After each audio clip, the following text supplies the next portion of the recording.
Good evening, friends.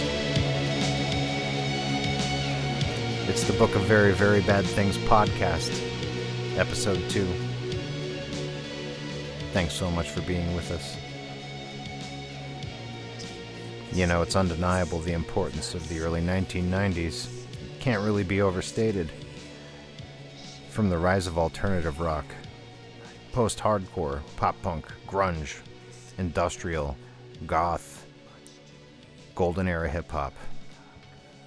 In the shadows of this wave of indie gone major label feeding frenzy, another wave was brewing, one that relied more on atmosphere, less upon raucousness, upon bombast. At the jet black heart of all of this lay Lycia. The brainchild of Mike Van Portfleet, Lycia was born as his side project. The extracurricular idea snowballed into a full-fledged band, employing the post-punk angles of Killing Joke and Tube-Way Army, as well as the psychedelia of Pink Floyd and the guitar chops of Mark Bolan's T-Rex. Years pass, and his dream of having a female counterpart as vocalist comes to pass with the entrance of Tara Van Flower. From there, with a sound more fully realized, this collective released some of the most important records of the past 30 years. They continue to do so, and have graced us with a new EP, Casa Luna. Their first record, Ionia, as well as the dismal and divine Cold, have recently been reissued through Italy's Avant-Garde. Lycia is still vital. They're still dismal, and they're still divine. I give you Mike. I give you Tara. I give you Lycia. There we go. Oh, there we go. Can you hear us now? Yes, I can. Oh, somehow the internal microphone was muted. That's literally never happened before. It is Friday the 13th, so I would expect nothing less. It's kind of dark. Hold on, let me grab a light. Sure. How are you? I'm doing good. How about yourself? I'm well, thank you. All things considered, as it's in the midst of some sort of electrical malady going on in the sky the past 2 nights. You know, we're having summer thunderstorms out here ourselves. Not right now, but after having a couple dry years, we've had a lot of rain. Right. So we might have a thunderstorm roll in here too. So, well, that would be synchronous. yeah. I'm so glad to have you here. Thanks for having us. Yeah. I really appreciate it. And just to give you a little background, the first thing I usually ask in these things, I've done 3 thus far, and I always ask everyone I interview, what is it that terrifies you the most, mortally speaking, not just like, oh my God, there's a bee. Oh my God, it's a snake. Something a little more spiritual, cuts a little deeper to the bone. Okay. You want right now? Okay. Have we started? We can. I'll tell you what. We can start right now if you wish. All right. Sure. So I guess I can ask again. What is it that terrifies you on a deep and mortal, like truly spiritual terror? What instills that in you? You want me to go first? Go first.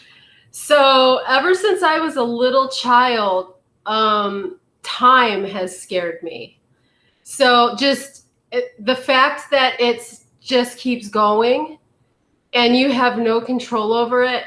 And then you stop and think about how every second you live, you're dying. And thus, so is everybody else around you. So even as a little kid, I used to sit and make myself cry thinking about this. And then especially now as an adult, when I have my child and they change so noticeably quickly. Yes, they do. And then, we're older parents. So our son's 9, he'll be 10 in a couple weeks. And I start doing math in my head. And there's been times when I've woken up like when I'm this age, he'll only be this age, and I get really freaked out about it. And thinking about moving on and leaving him by himself terrifies me too, because I've always taken care of him since the day his cells began to divide. Right. So the thought of not being able to take care of him panics me. So yeah, I wake up sometimes from that, like in the middle of the night, freaked out thinking about it. So that would be my main terror. Yeah, I would have to agree that with it, without a doubt, is my terror too. I'm older than Tara, and it's on my thoughts all the time. I always think about when we lived back in Ohio. There was this old guy that lived a couple stories below us. He was really old, and we used to see him go out every day and do his bird feeder. And I used to look down from our balcony at him and think, oh my God, someday that's going to be me. And to realize that I'm closer to him now than I was back to myself back then. Yeah. It then sometimes waves of panic through me, like, oh, Yeah. time has gone by very quickly, and we're definitely walking down the hill now, and it's frightening. It is frightening. I hate it. I hate it. Yeah.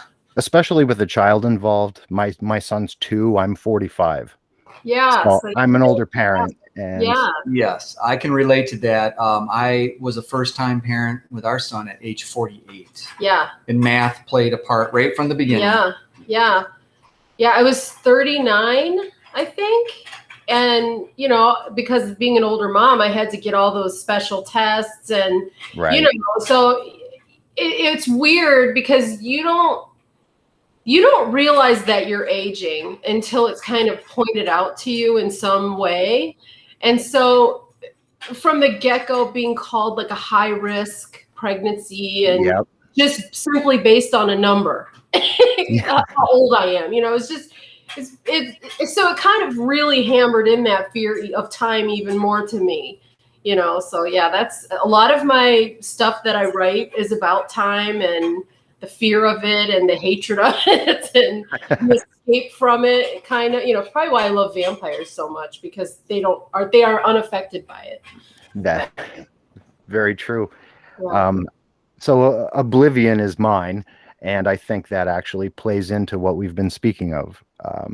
That fear of being left isolated and alone, which strangely enough is what attracted me most to Ionia when it first came out. I think it beautifully juxtaposed my love of T-Rex and my love of Bauhaus, and just smashed them together in a beautiful way. I like that comparison. Yeah, that's a good comparison. 2 of my favorite bands, and coming from the Pennsylvania hardcore scene, which can honestly be somewhat I wouldn't call it bigoted, but it's bigoted. My love of The Cure and of 70s glam rock sort of set me apart from all of them. So I actually found Lycia in the back of, I believe, Spin magazine. There was a Project Records ad tucked way in the back, and it's Project Dark Wave Goth. I was like, okay, I'm obviously going to send my self-addressed stamped envelope for the for my catalog. And reading through the descriptions, only 2 groups caught my eye, Lycia being one of them.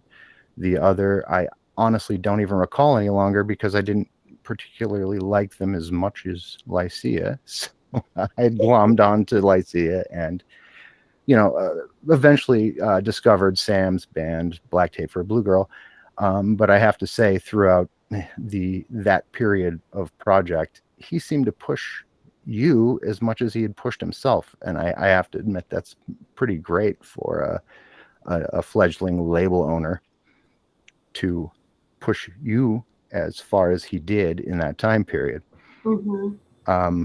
But as I've been able to estimate, dark music, we've always been enamored of it, especially in early rock and roll. You have your Robert Johnson in the blues, Screamin' Jay Hawkins.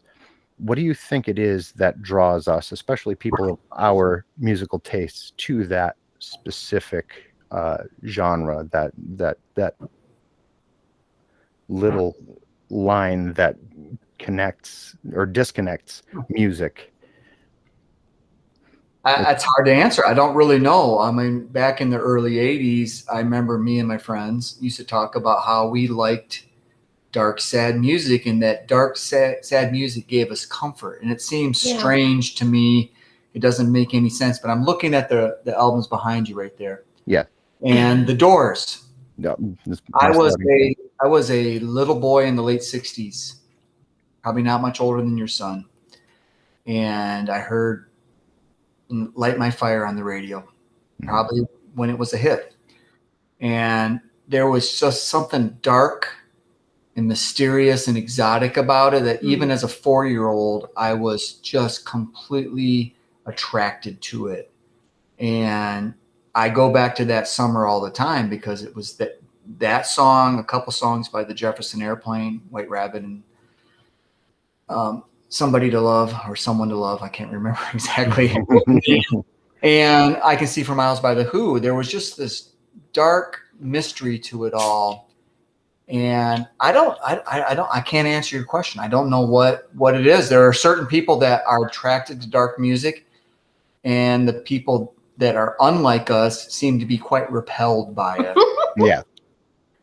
But I find great comfort in dark music. I always have. I discovered my sexuality through it. Everything, every aspect of my being, I think, is intrinsically tied to that. Tara, where do you feel all of this stems from in we the esoteric? I think, I just think that because you're almost you're a part of the world, but not a part of the world. So you're always kind of on this, one of these kids is doing his own thing. Right. And it has nothing to do with how you look or anything. It's just this vibe that you have. And so I think that there's just something, because you have this moodiness, and I'm sure, like we just talked about, from being a little kid on, you don't get comfort from things that are so contrary to your personality. So, happy people tend to like, and I don't even want to say they're happy people, maybe people that don't dwell on things that freak them out so much, tend to like music that's happier and maybe not as much depth to it.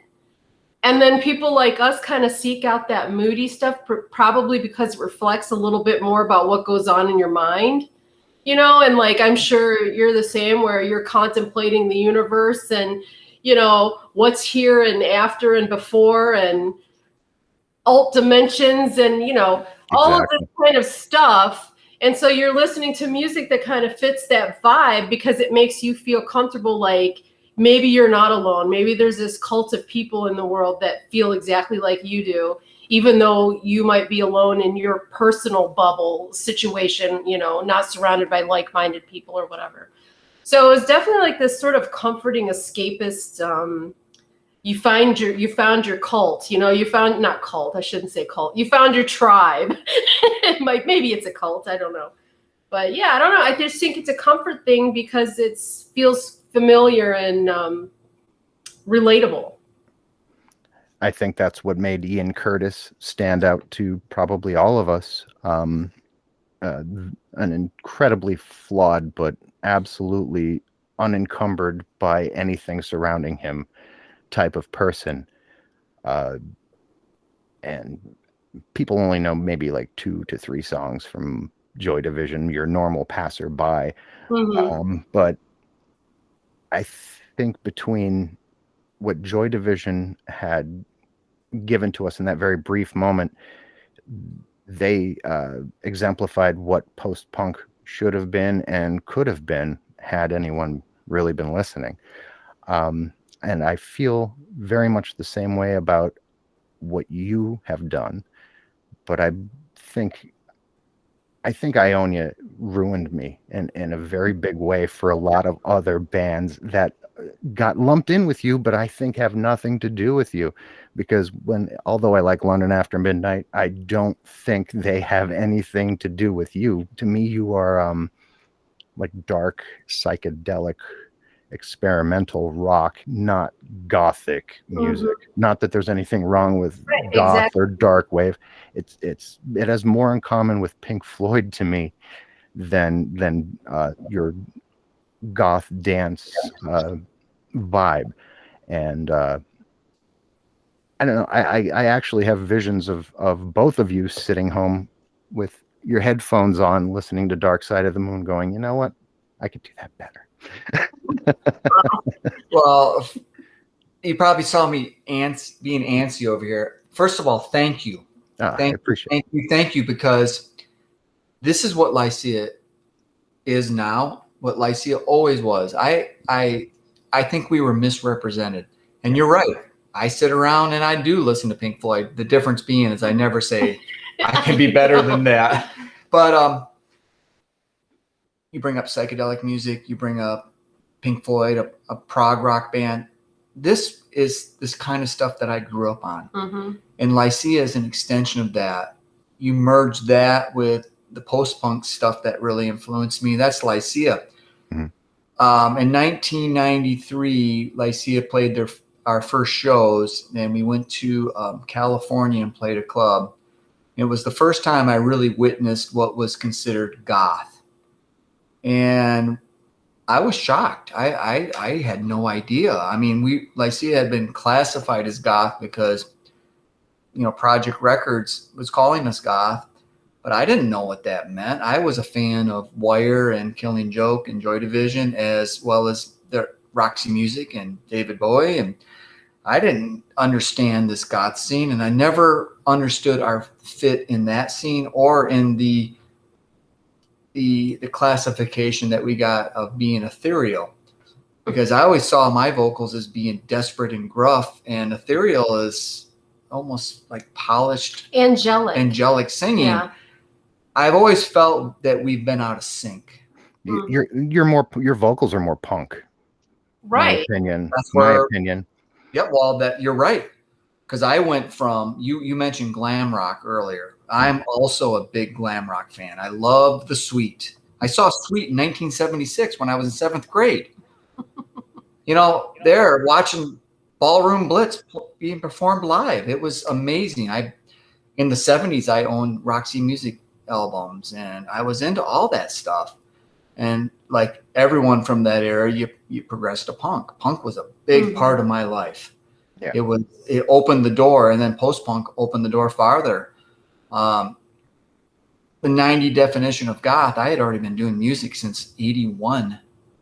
And I didn't really quite understand what was going on with that whole scene. I was appreciative of the support, but I didn't see how we fit. In fact, in that Stark Corner tour, the goth people were sort of disappointed by the fact that I didn't look goth, because all the pictures were blurry before.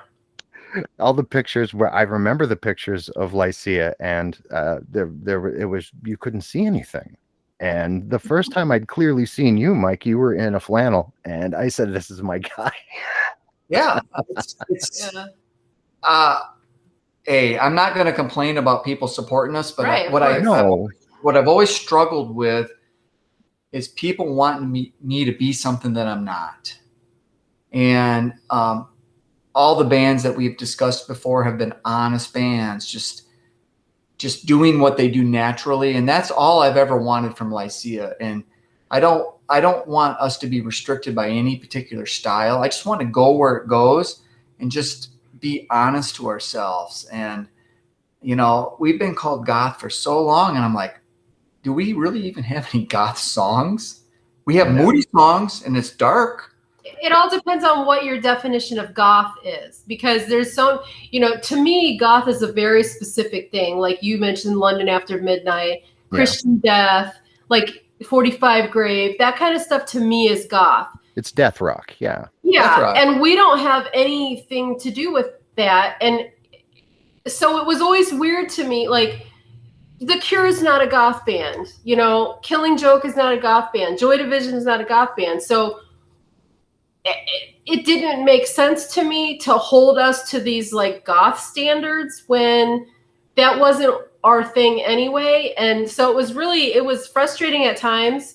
Not so much now, but back when we toured and stuff, it was frustrating because you could see the like irritation on people's faces when, you know, we show up and Mike's got long brown hair and a giant beard and cowboy boots on, and I'm wearing like Adidas track pants and a hoodie. Yes. You know, and it's like we used to stand out in the crowd. Like we would start our set. We had this long intro piece, and we would stand out in the crowd and watch the stage so he could hear what it was going to sound like and we could make adjustments or whatever. And we would just be standing out in the crowd and people would be looking at us like, why are you even here? Like, who are you? Like, you don't fit in this, whatever. And then walk up on stage halfway through this intro, and you could sometimes see the look on people's faces of like, oh shit, I was rude to that chick or whatever. Like it just, and it was, we found it huge. Like, I think it's funny. Like, that crap's funny to me. Yeah. But you know, it could be definitely aggravating. And then when you've got people telling you, no, you're a goth band because goths like you. And it's like, that's not really how things work. No. You know? No. And yeah. That's like saying Stanley Kubrick is a goth because goths like The Shining. Or it doesn't make logical sense, you know? It's like calling Iron Maiden a punk band because punks like them, and they're right. Exactly. Right. Exactly. Yeah. Doesn't make sense. Yeah. So I all of this in mind, I mean, the amount of times I've seen you is minimal. I've seen you 4 times, and one of those times was with Typo Negative. Oh, And wow. the reception sucked. Where was that? I believe it was Irving Plaza in New York City, if I'm not mistaken. Roseland, probably. Rosalind, that's what it was. Yeah. You know what's funny about that? That was the best show of that tour. You've got to be kidding me, because We were happy. You should have been up in Syracuse when that was brutal. the house sound guy who was just helping out on the side of the stage told us that our treatment was the worst treatment he ever saw in his entire career. It was punk rock for sure, man. Yeah. I mean, luckily I have a punk rock background, so getting spit on, I was just like, oh, really? Are we back to this again? We're gobbing again. Yeah, so here we go again. I was just standing in front of my rack of equipment, like, if something's going to get broke, it's going to be me, not my equipment. I think I sort of owe you an apology as well, because I had a hand in booking you on the Estrella tour in Music, Pennsylvania, at a club called CC's. Yes. No, that was great. I don't consider that a bad show. No. I mean, the crowd was not exceptionally bad to us. No. And well, it was a very scant crowd. There weren't enough people, and I marched every mall and flyered the shit out of it, because for a very brief time I was on the Project Street team. And my band played at this club constantly. I was in a grindcore band. Did you play that night? No, I did not. I didn't want to make a fool of myself in front of people who I'd considered almost otherworldly. And you know, I didn't want to come out there screaming my ass off and punching myself in the face, because that's what I did at the time. Obviously not now, because I'm a father of 2, and that's not who I am anymore. But at the time, that's who I was. And I talked the club owner into booking you over the course of several days. And he listened to you. He actually liked it, because he didn't understand hardcore. So anything that wasn't that obnoxious, he was all about. But yeah, I always felt like I owed you somewhat of an apology for that specific show. We've had a lot of unusual shows, but I would not consider that to be something that I would file on the negative side. My memories of that show was that it was interesting to be playing in a place. I remember when we showed up, someone told us it was a hardcore club, and we didn't care. Well, I think Cro-Mags were on the sign outside. Maybe. Yeah. In my past, I played somewhat similar music to Lycia in front of hardcore, on a bill with hardcore bands. Yeah. We never had an issue with that. But what I remember about that night is, I don't know if we've ever flooded a club with as much smoke as we did that club, because I remember while we were playing, two things really stick with me. One is that I could barely see my strings as a guitar because the smoke was so thick. And I also remember about halfway through the set, someone opened that back door and put a massive fan. It was an older guy, probably the owner. And I just looked over and I thought, this is cool.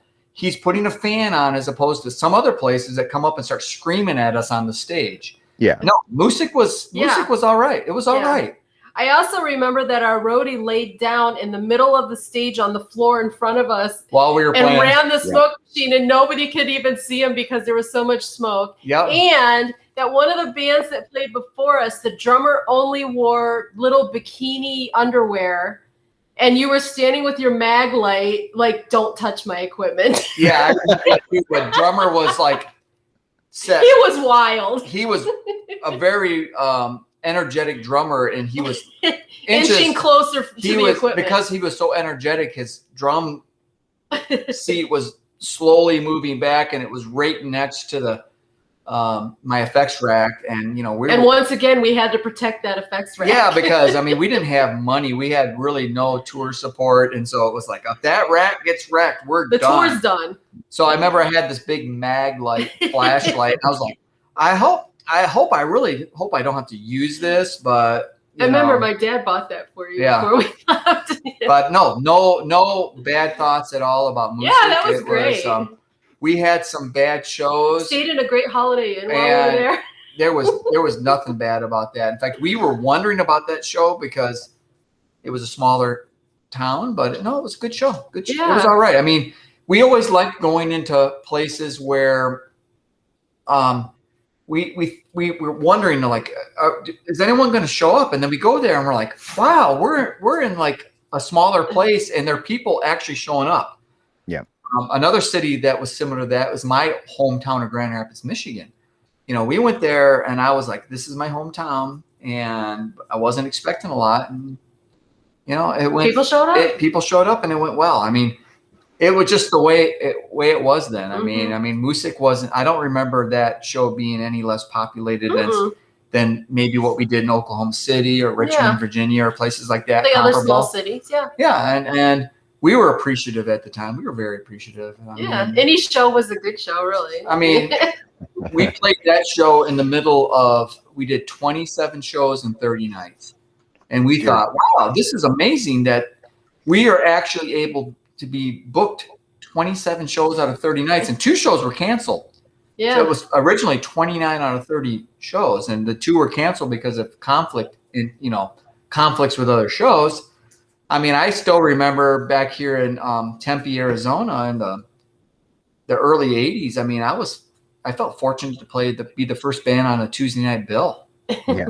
Oh yeah. So when you're out touring and you're the headlining band and you're playing across the country and you have a booking agent that is able to get you a full schedule like that, that's success, especially considering the fact that I to a certain degree, I guess maybe we were trailblazers because we were doing what the dark wave bands of today are doing right now, but we were doing it at a time where we'd go into clubs and we'd have to deal with house sound men that were like, where's your drummer? We don't have a drummer. What? There's only 2 of you? Where are your amps? We don't have amps. We submix on stage and we have a drum machine, and it was a struggle a lot of times, but we stuck it out. And the fact that we did so many shows like in 95 and 96, 97, and with the exception of being target practice at the Typo Negative tour, it all went pretty well. You should have just named your drum machine like Sisters of Mercy or Godflesh did. Sisters of Mercy. Dr. Avalanche was their drummer. Yeah. So no, we appreciate that you brought us into music. Yeah, that's cool. That's cool. That was like a dream come true at that time. But you guys originally started Lycia as an avenue to sort of suss out your ideas outside of the bands you had been playing in at the time, back in like the early 80s, if I'm not mistaken. Correct? Yep. What sort of music were you playing at that time? Probably what you would expect. My first band I started in late 1981, and I went into it. Well, let me backtrack a little bit. the Lycia concept started in 1981. I graduated high school in 1981, and I was totally just enamored with post-punk music, but I still had all my interest in the stuff I had from the 70s, a lot of prog rock stuff. So I read a lot of music magazines at the time, and I was really fascinated with all the new music technologies that were coming out in the late 70s, early 80s. Multi-track recorders, like the 4-track and 8-track cassette players, and the rack mount effects and drum machines and arpeggiators on synth and all this stuff that just seems so exotic. And I've always been a very aloof person, so the concept of maybe getting a band that was really heavily relying on technology seemed very appealing to me, but I just could not find people that were on the same wavelength as I was at the time. And so I started a band, and I just took people that were answering ads. And I guess my first band would be sort of half new wave, half post-punk. I was always trying to push, like, I want to sound like the first Psychedelic Furs album, or I want to sound like Closer, or the bands, or the first Killing Joke album, the stuff that I was listening to at the time. And I was finding musicians that were into, I guess, the initial stage of MTV new wave. Yeah. I remember the drummer. He was like 10 years older than me, and he was telling me all these bands that he liked, and it was all the typical stuff in the late 70s, REO Speedwagon. And I was just like, okay, this guy's not going to work. But then he said, well, I also like Split Ends, the new wave band. Yeah. And I thought, well, they're all right. So yeah, come on over. And he also told me that he was interested in electronic drums because he liked King Crimson of that era, No so way. Okay, this guy, we can work with this guy. So from 1981 up until 1987, I was in and out of different bands that were either modern music of the 80s, but I always wanted it to be more along the lines of what Lycia became. And so it was sort of the running joke, because you're a musician, and so what it's like. You're in a band, the band breaks up, a couple people form a new band. It's like you recycle the same people over and over. This guy leaves, 2 years later he comes back. Everyone's just trying to find a way. And the running joke amongst maybe the 6 or 7 musicians that I regularly worked with is, oh, you can use that for your side or solo project. The weird stuff. It's like, oh, I'm like, here, I got this great idea for a song. Oh, okay. Well, we don't really like that, but you could use it for your side and solo project. Can you turn off those effects? Yeah, there was no effects.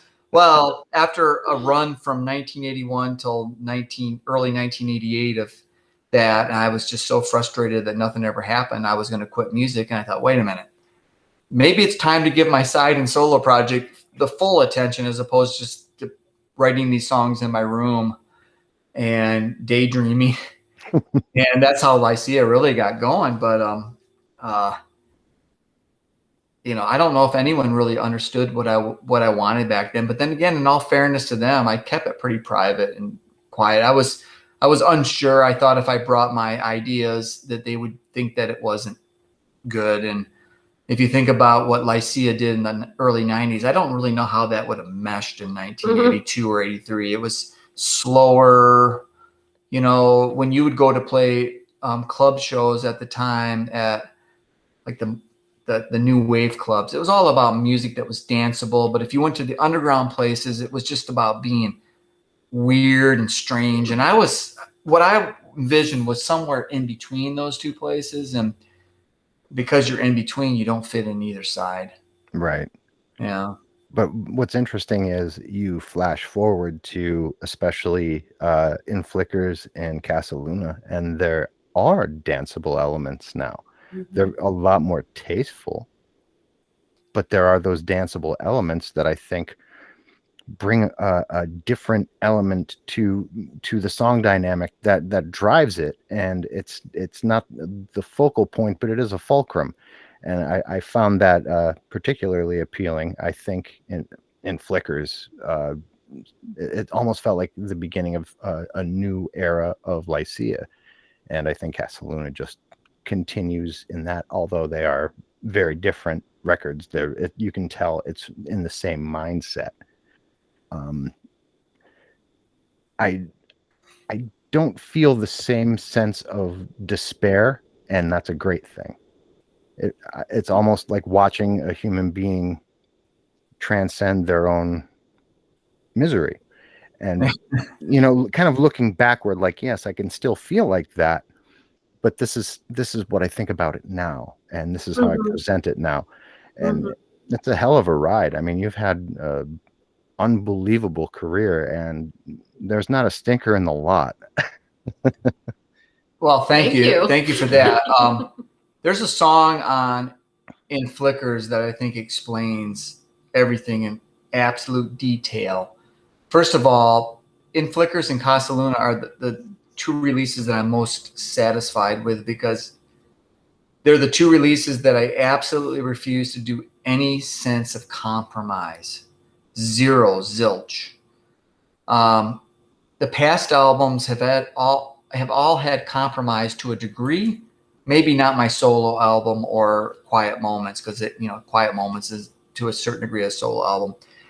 But while I'm focused on my vision, I'm a people pleaser. I always want everyone to be happy. And so a lot of times in the past, I would let people talk me into things that just my gut reaction said wasn't right. And you go with it, and then years down the line, you're like, why didn't I just go with my gut feeling? Within Flickers, I made the decision that this is going to be an album that 100% goes with my gut. And when we were working on that album, there were question marks from the different members of the band, because I was pitching things that seemed strange and untraditional. I mean, a song like The Path and She and 34 Palms, there's no bass guitar in those songs. It's drums, guitar, and vocals. Mm-hmm. It. And, and then bring in, the more dance-oriented songs. But there's a song on In Flickers called Rewrite, which really explains everything. If you read the lyrics to Rewrite, it's me basically saying, okay, I'm doing it the way that it always should have been done. And the way that I have peace in my own mind about my back catalog is I know with all my heart that if I would have done every album going on my gut instinct, that right now I'd be sitting here saying, I'm content with what I've done. The things that I question about my past always comes to the fact that somebody else came in and said, your vision is not right. We need to do this. And I'm talking about whether it's people in the band or external people, labels, fans, friends, whatever. I think of an album like A Day in the Star Corner. The whole entire time I was recording Quiet Moments, I thought to myself, if only I would have followed the vision of Quiet Moments when I was doing A Day in the Star Corner. A Day in the Star Corner very well could be Lycia's greatest release ever. But there was a lot of outside influence that kept me from reaching what I wanted with that album. And you add on top of that just crippling insecurities. I think in the 90s, I felt a lot of times like a pawn. Like the music, like I would put the ideas out and then other people would mold it. And it was frustrating to me. And this second life of Lycia, I refused to go down that path. And I think because of that reason, Lycia is seen as a much more expansive band, a genre-defying band. I don't want to be in any genre. I like tons of music all across the board. And I just want Lycia to reflect that. But Rewrite was my way of saying, I finally have peace with my past. Because maybe the albums don't sound the way that I wanted them, but in my head, I know what they are supposed to sound like. And that gave me peace. And I wrote a song about it. That's incredible. Is that why I feel like after all of that, after A Day in the Star Corner, it feels like Tara is more present. Could that possibly be a part of that as well?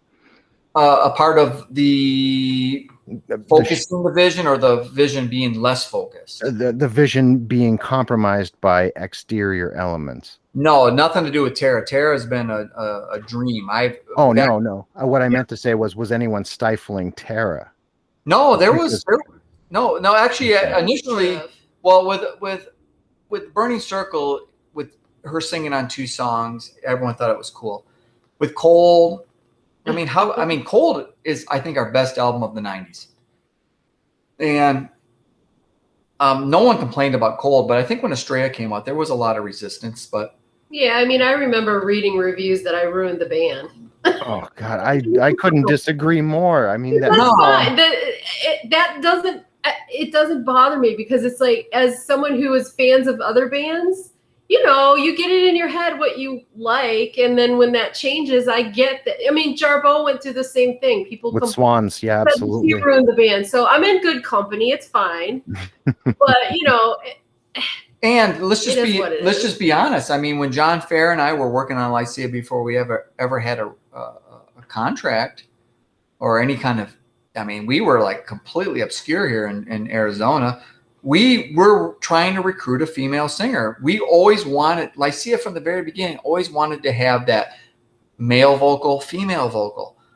We approached this woman that we knew, and she seemed interested, and then she backed out. And so then the band just moved on. And after Day in the Stark Corner, there was another female vocalist that I was thinking about approaching.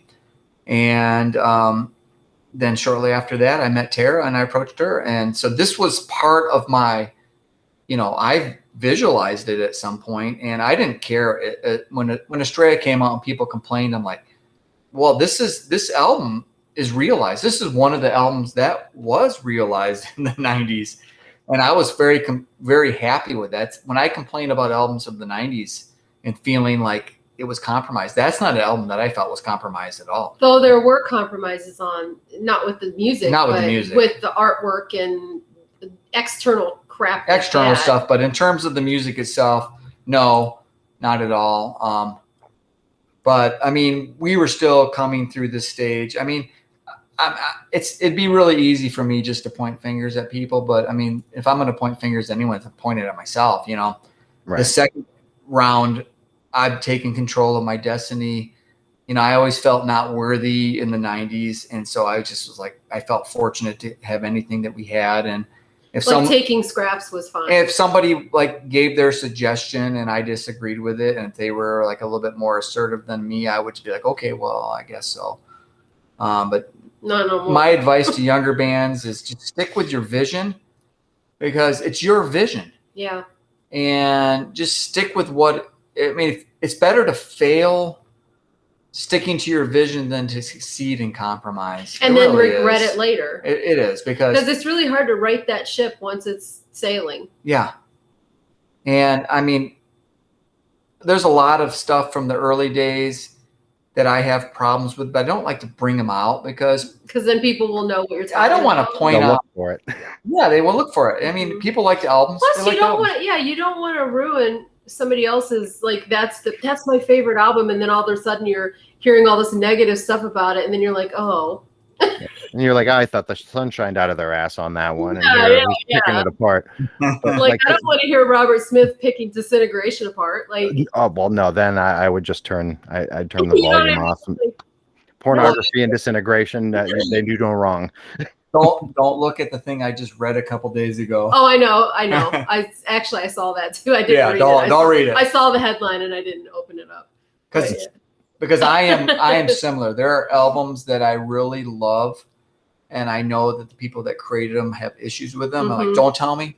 Yeah. This album means something to me. It's perfect. And so I always take that into account. And so, like with some of these reissues, I'm just like, okay, I know what people, there's an emotional attachment and it's done. I can't rewrite history. So just put it out there and move forward and work on the new music and make sure that from this point on, you're doing what you want. And I feel really good that from Fifth Son on, we've just done what we wanted. and I think I feel more content with this era than the first era, though. I think there's some good songs from the first era, but absolutely. There's But some good songs. But I feel your interplay is more of a dichotomy and less a juxtaposition. It weaves so perfectly together. I can't imagine anyone having had any sort of issue with it. But then again, I never really paid attention to what people in any scene said about anything. And sometimes to my detriment, but yeah. No, you're better off not. No, I mean, yeah. I don't know how to follow. Well, I mean, there was even tension in the band. We all three, us and Dave, lived together, and there was this misconception that I was controlling shit. That I had he thought that I was writing songs, like Mike and I were hiding in our bedroom writing songs. I've never written a Lycia song in my life. I don't. Yoko? I don't offer suggestions to him, really. I don't do anything. So there was this weird even misconception in the band that led to us not speaking to each other for a long time, and whatever. So all's good now, though. Everything's fantastic now. We're like BFFs. It's great. But of course we were all young and dumb too. So that was part of it. But yeah, so I don't know. That must have made touring in very small vehicles very. God. Yeah. I was going to ask you about the growing pains when you were included in Lycia, and I guess you just answered my question without my having to ask it. Yeah, it was I don't know. It was a lot of fun though too. So, but yeah, I mean, it was all of a sudden there's this other person in the band, And you were a fan prequel. His girlfriend. So, it was awkward. He probably felt like he couldn't be too mean to me or whatever, which I'm a big girl. I can take it anyways. But, I'm sure it had to have been weird for him because it was Mike and Dave. And then all of a sudden I'm in the band touring with them and we all live together. And it must have felt like them against me for him. You know what I mean? Yeah. 2 against 1, which it never was that way at all, ever. But I could see where he would get that perception. But, we've since talked about it and laugh about how ridiculous we definitely laugh about it now. And, because it's stupid. It's very high school. And not from Mike. Me and Dave, we didn't talk to each other. And it was just a whole stupid thing. But, I love Dave. It's great. Yeah, it's awesome that he's back. We're probably going to work. Dave and I are probably going to do a project together. That's the strange irony, because there was different points. There was tension between Tara and Dave and Tara and John. And now it looks like there's a potential that she might be doing stuff with them, both of them without me, as on their side projects. And so everything is really good amongst the 4 of us now. Yeah. I mean, if we only could find the elusive Will Welsh, who sort of disappeared 20 plus years ago. He just sort of disappeared into the ether. Yeah, actually, the last time I saw him is 1997. We were playing a show here in town, and he showed up to a show, and we saw him standing there. And about 3 songs in, I just saw him walk out the door.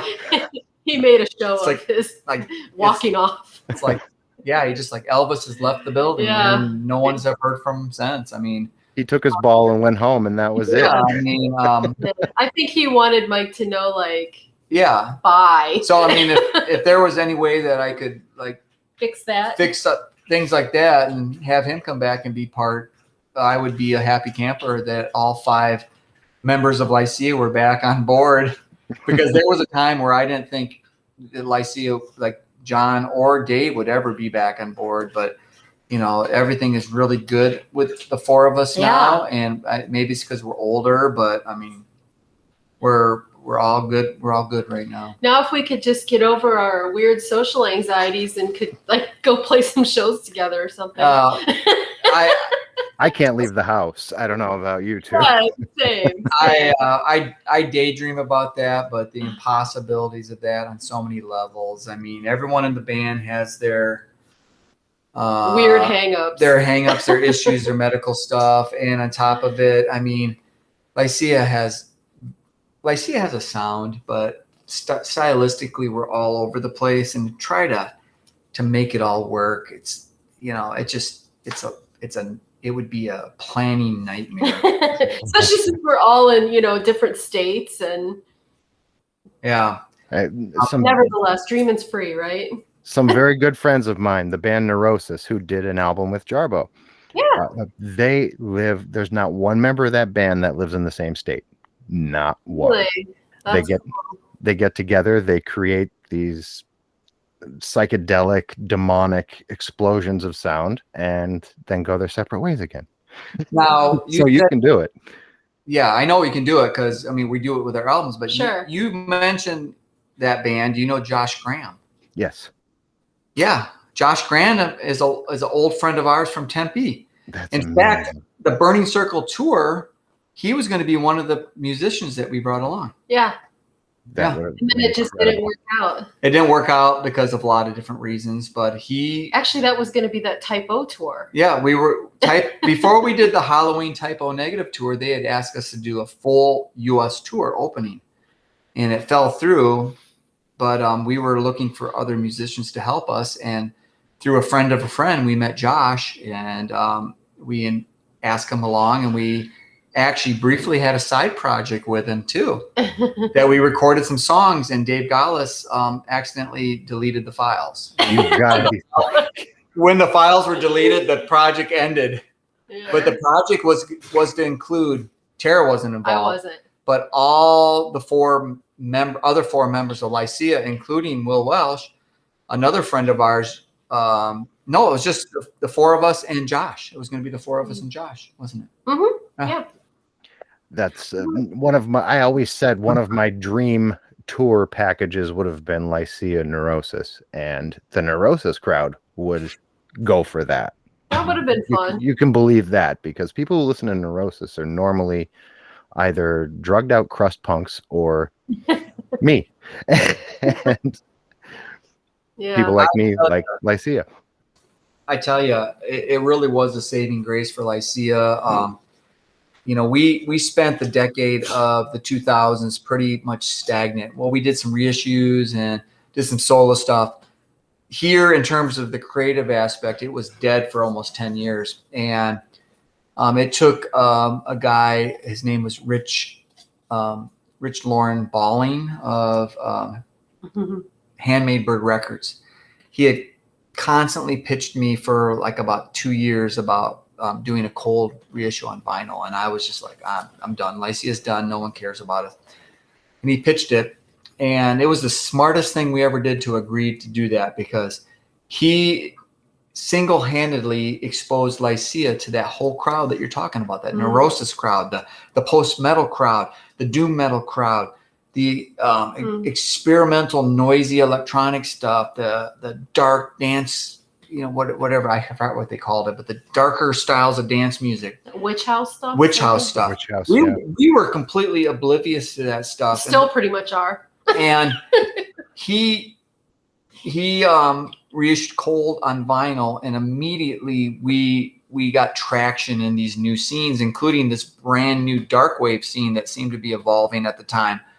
And it really became a catalyst for us having this second level of our career, because I'm telling you, in 2008, I thought we were relics. We were done, and there was no interest. And a couple years later, 3-4 years later, suddenly there's a whole brand new bunch of interest, and it's led right to this day. I mean, the label that we're currently working for right now, you know, we did Ionian and Casaluna, is Avant-Garde Records in Metal Milan. label.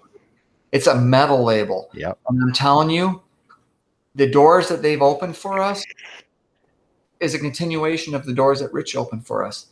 And the sense of appreciation is unbelievable. It's a much more natural place for us. Mm-hmm. And even though my metal background consists of me listening to Judas Priest the same time I was listening to the Sex Pistols in high school, sure, I absolutely love the fact that Lycia is constantly morphing and exposing ourselves to new places. I think it's absolutely crazy that these metal magazines, these hardcore dark metal magazines are reviewing Casa Luna and saying Galatea is their favorite song. Galatea bizarre. was a song that was influenced by the Associates, Yeah. a super poppy English wave band. Yeah. And I think it's wonderful that we're able to present a song coming from that angle and it being appreciated by fans of mayhem. Yeah. Bizarre. But if you think about it, this time period, although I bemoan it constantly because I think that, you know, having started in the mid 80s, late 80s, going to punk shows, I'm always wistful for the past. It's better now than it's ever been.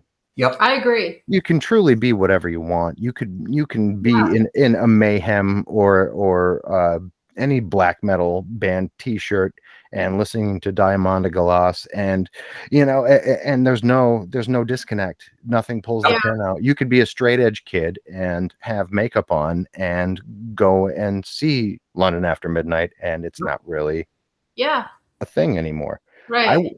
If I were a teenager now, I probably wouldn't have become the person I became, but I'd have been a lot more comfortable. Mm-hmm. Yeah. Me too. Yeah, I think people are a lot less judgy now of superficial stuff than back in the day. Well, like I said, back in the early 80s when I played, you know, my bands would go play these shows, and then if you weren't danceable, the new wavers, they wouldn't even listen to you.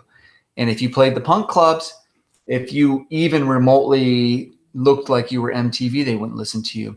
Mm. Whereas now, I absolutely love it that it's come one, come all. Mm-hmm. You know, bands, this merging of genres is amazing. I think it's made music really healthy, and I feel insanely thankful because if it wasn't for this, there wouldn't be a Lycia Second Life. There just would not be.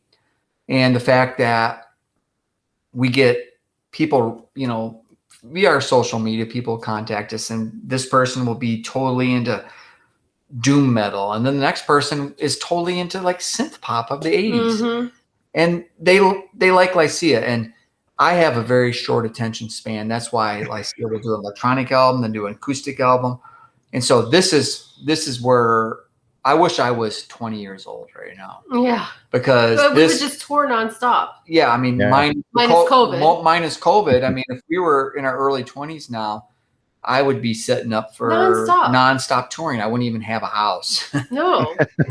Get a storage facility that you could sleep in a couple days a year when you're back to get your stuff. My mom's basement or something. Yeah. Yeah, I mean, it's just so much better now. And it's mind-boggling that it wasn't that way before. Like things seemed so segregated before. It was, and now it's just like not at all. There was so much gatekeeping in the late 80s, early 90s that if you didn't pass a uniform check to any individual show you were going to, you were fucked. You were out. There were some shows that we would go play, and they had dress codes. And we were the only people that were allowed in that weren't matching the dress codes. I mean, I feel like I'm contrary enough that I purposely would look like an idiot that night because I can't stand that crap. Like, I hated that stuff. You know, and we used to play sometimes in like, you know, you'd play like a city like Houston, right? And all the cool scenesters were there, and they're always right up in the front, but they're talking the entire time you're playing. And then you'd look over and there'd be this kid that looked like he was just a college kid or like a metal kid or whatever. And it was like, those were the people we would hone in on because they were there obviously because they have appreciation for music, where the other people are like, oh, well, this is the goth thing to do on a Friday night. So this is where I'm going tonight, you know? And it was like so irritating at times, but I'm just glad it is the way it is now. And people seem so much more chill about everything. I mean, people listen to rap and they listen to metal, and it's all just this big thing, and like nobody cares. I mean, maybe they do, and I'm just not exposed to that. But no, this is the dream of the 90s coming into fruition, because I vividly remember going to see Public Enemy open up for Sisters of Mercy. I remember that tour. Yeah. Remember that tour well. Yeah. Had only everyone else had the foresight to see that, oh, these two things are not that dissimilar, especially Public Right. Enemy's production. My God. Right. I mean, it's all electronic music, right? You know, It is. throw some guitars That's on how it. I met Will Welsh. Late 80s, just maybe a year before I started using the Lycia name. I was in a band. We needed a bass player. Met this guy. We had a mutual love of Killing Joke, and that was really the only common thing we had. He liked, speed metal and hardcore rap and industrial music and Killing Joke. And I liked post-punk and Killing Joke and atmospheric and ambient music. And I asked him to join the band. And I completely dug the fact that he was bringing all these different influences in. I think that makes music more interesting, though. Yeah. Because everyone has coming from a slightly different angle, you know? Yeah. Well, Terry, you come from a no-wave angle almost because of your love for the Swans and things of that nature. That's in you. And Yeah. you're bringing that to Lycia. So there's a grit that I think you present that maybe people don't honestly hear. I hear it. Yeah. Good. Good. I'm glad because I heard it too. That's why I asked her. It is funny because I get irritated at my voice sometimes because I think it sounds too pleasant. And you can ask him. Like when I did the vocals for Do You Bleed, I was like, it sounds too nice. Like I wanted it to sound really aggressive. But I'm only capable of what I'm capable of. But like people always assume like that I'm into like ethereal music and like stuff like that. And I mean, I like some of that, but I'm lean more towards heavier music like Godflesh and Swans and that kind of stuff. And it's so funny to me because I tend to get lumped in with like pretty female vocals, and I don't see that as what I do ever. Well, like, you're more vocally on Do You Bleed. That's to me more like a more vocally proficient Lydia Lunch, because there's that narrative. You're punching a narrative.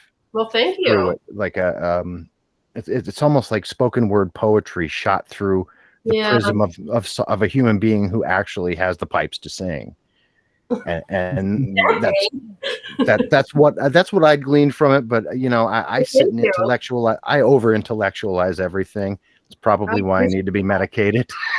I like that comparison because I mean your wavelengths are meshing with my wavelengths, because I mean this is the kind of stuff that I always envision with Lycia. In fact, Tara and I were talking earlier today, there's this perception of what Lycia is. And I'm like, okay, you got to go back to when John Fair and I were hammering out this music.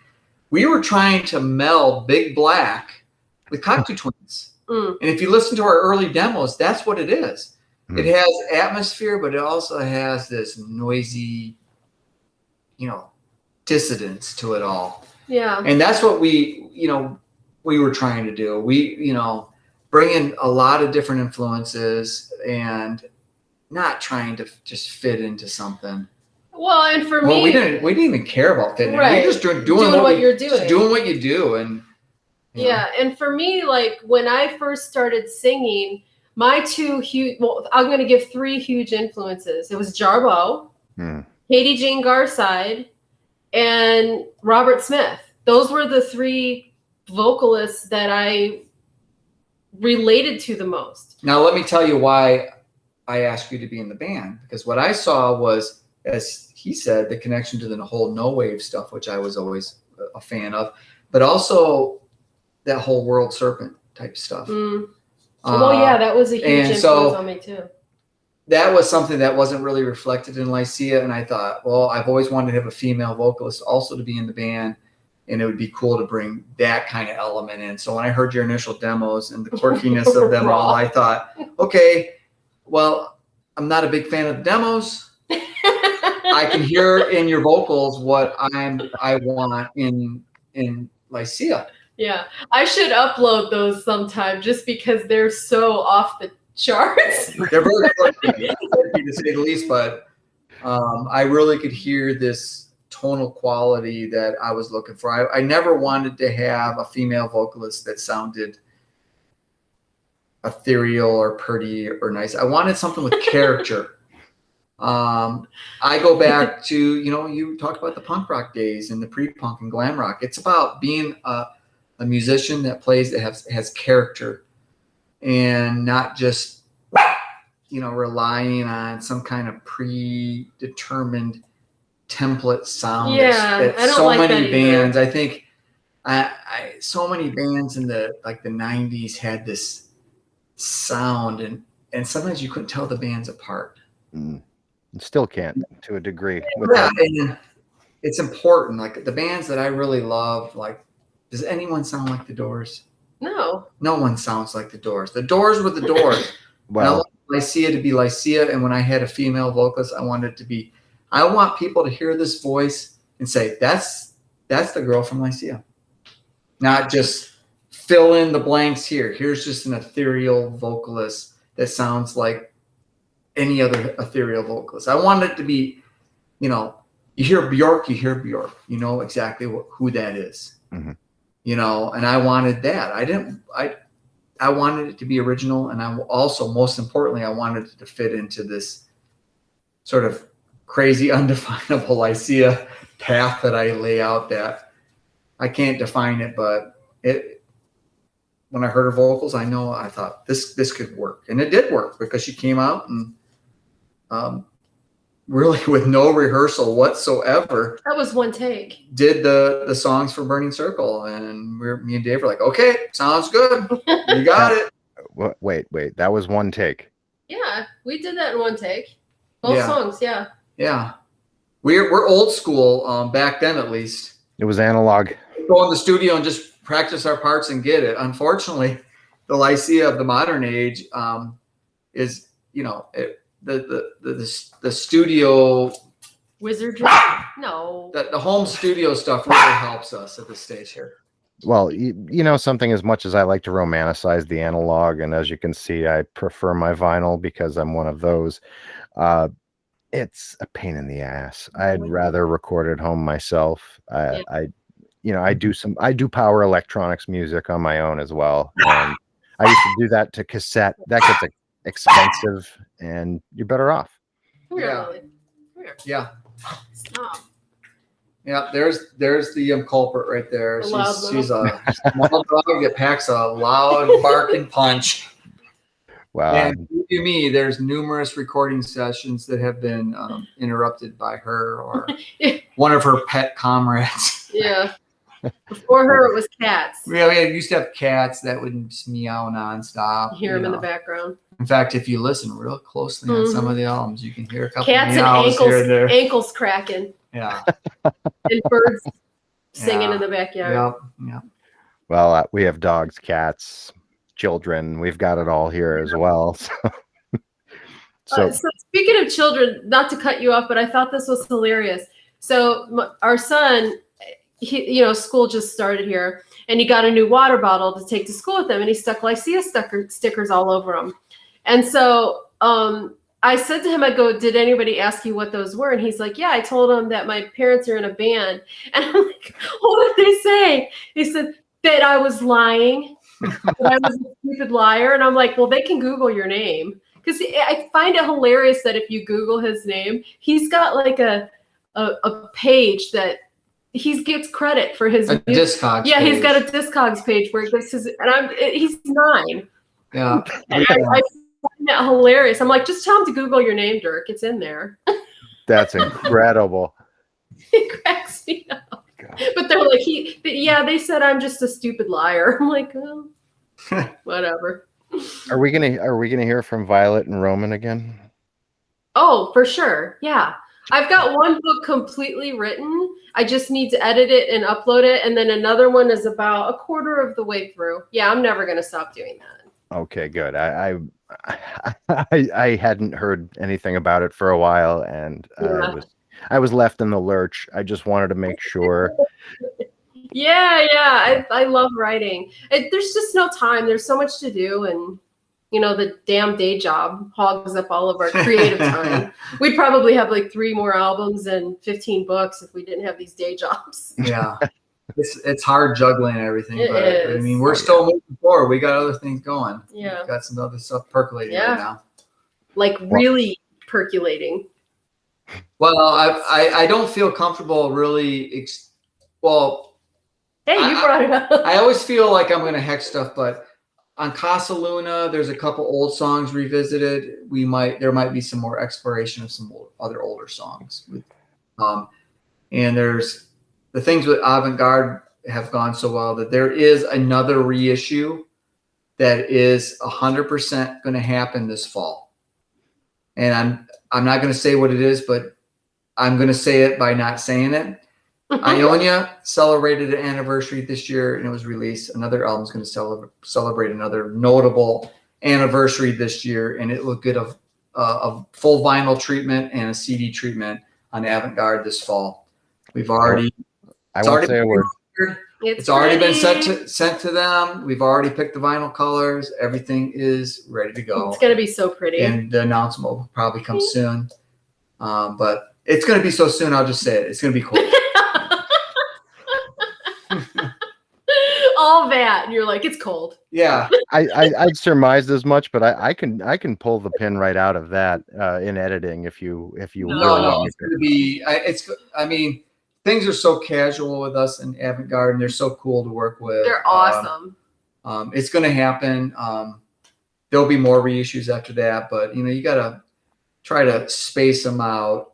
I need to space them out because my end of the work ends up being more than I thought, and I go to my job. And they're so fast that it's like you say, "Do you want to do such?" Yes. Yeah. Send it now. You hear about the infamous delay in vinyl. Yeah, not Avant-Garde. They got preferential. I don't know. Yeah, they've got the hookup.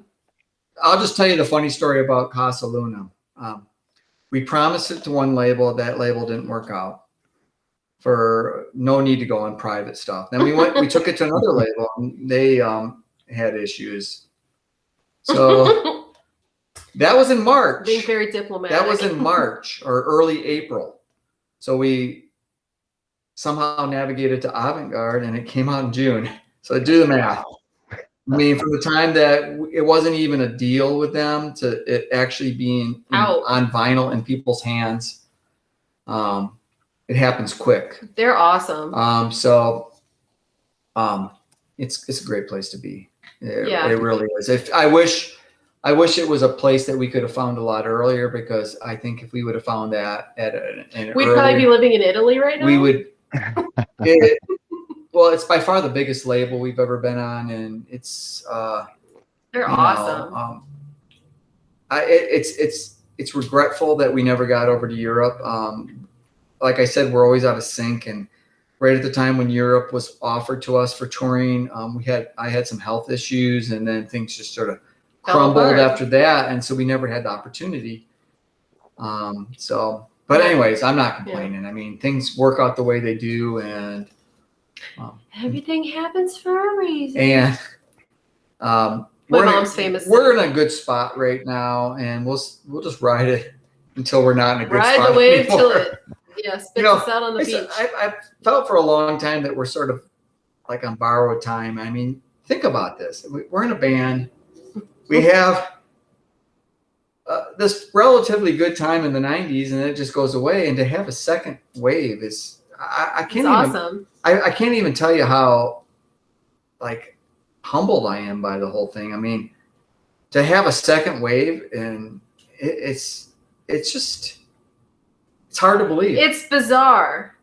It's bizarre that, and it came from places that were completely unexpected. Yeah.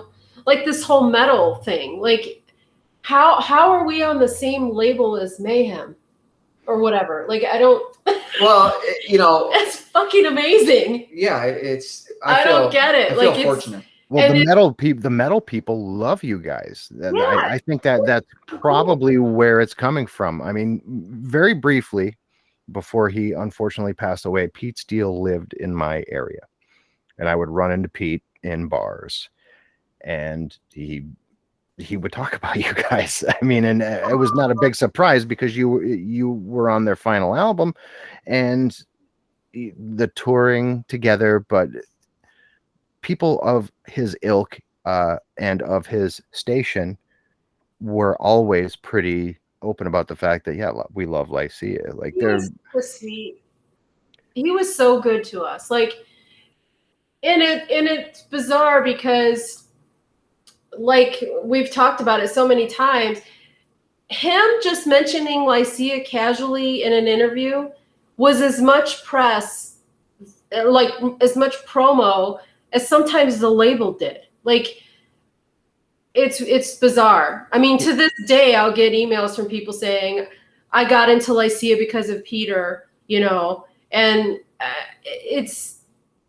he opened I'll doors. be forever grateful to him. He opened doors for us, but I mean, I often think about the way the music is right now. Mm-hmm. It's everything that he envisioned back then and wanted back then, but it wasn't back then. Yeah. It was not that way back then. He wanted it to be that way, but it wasn't. And he was sort of a lone figure.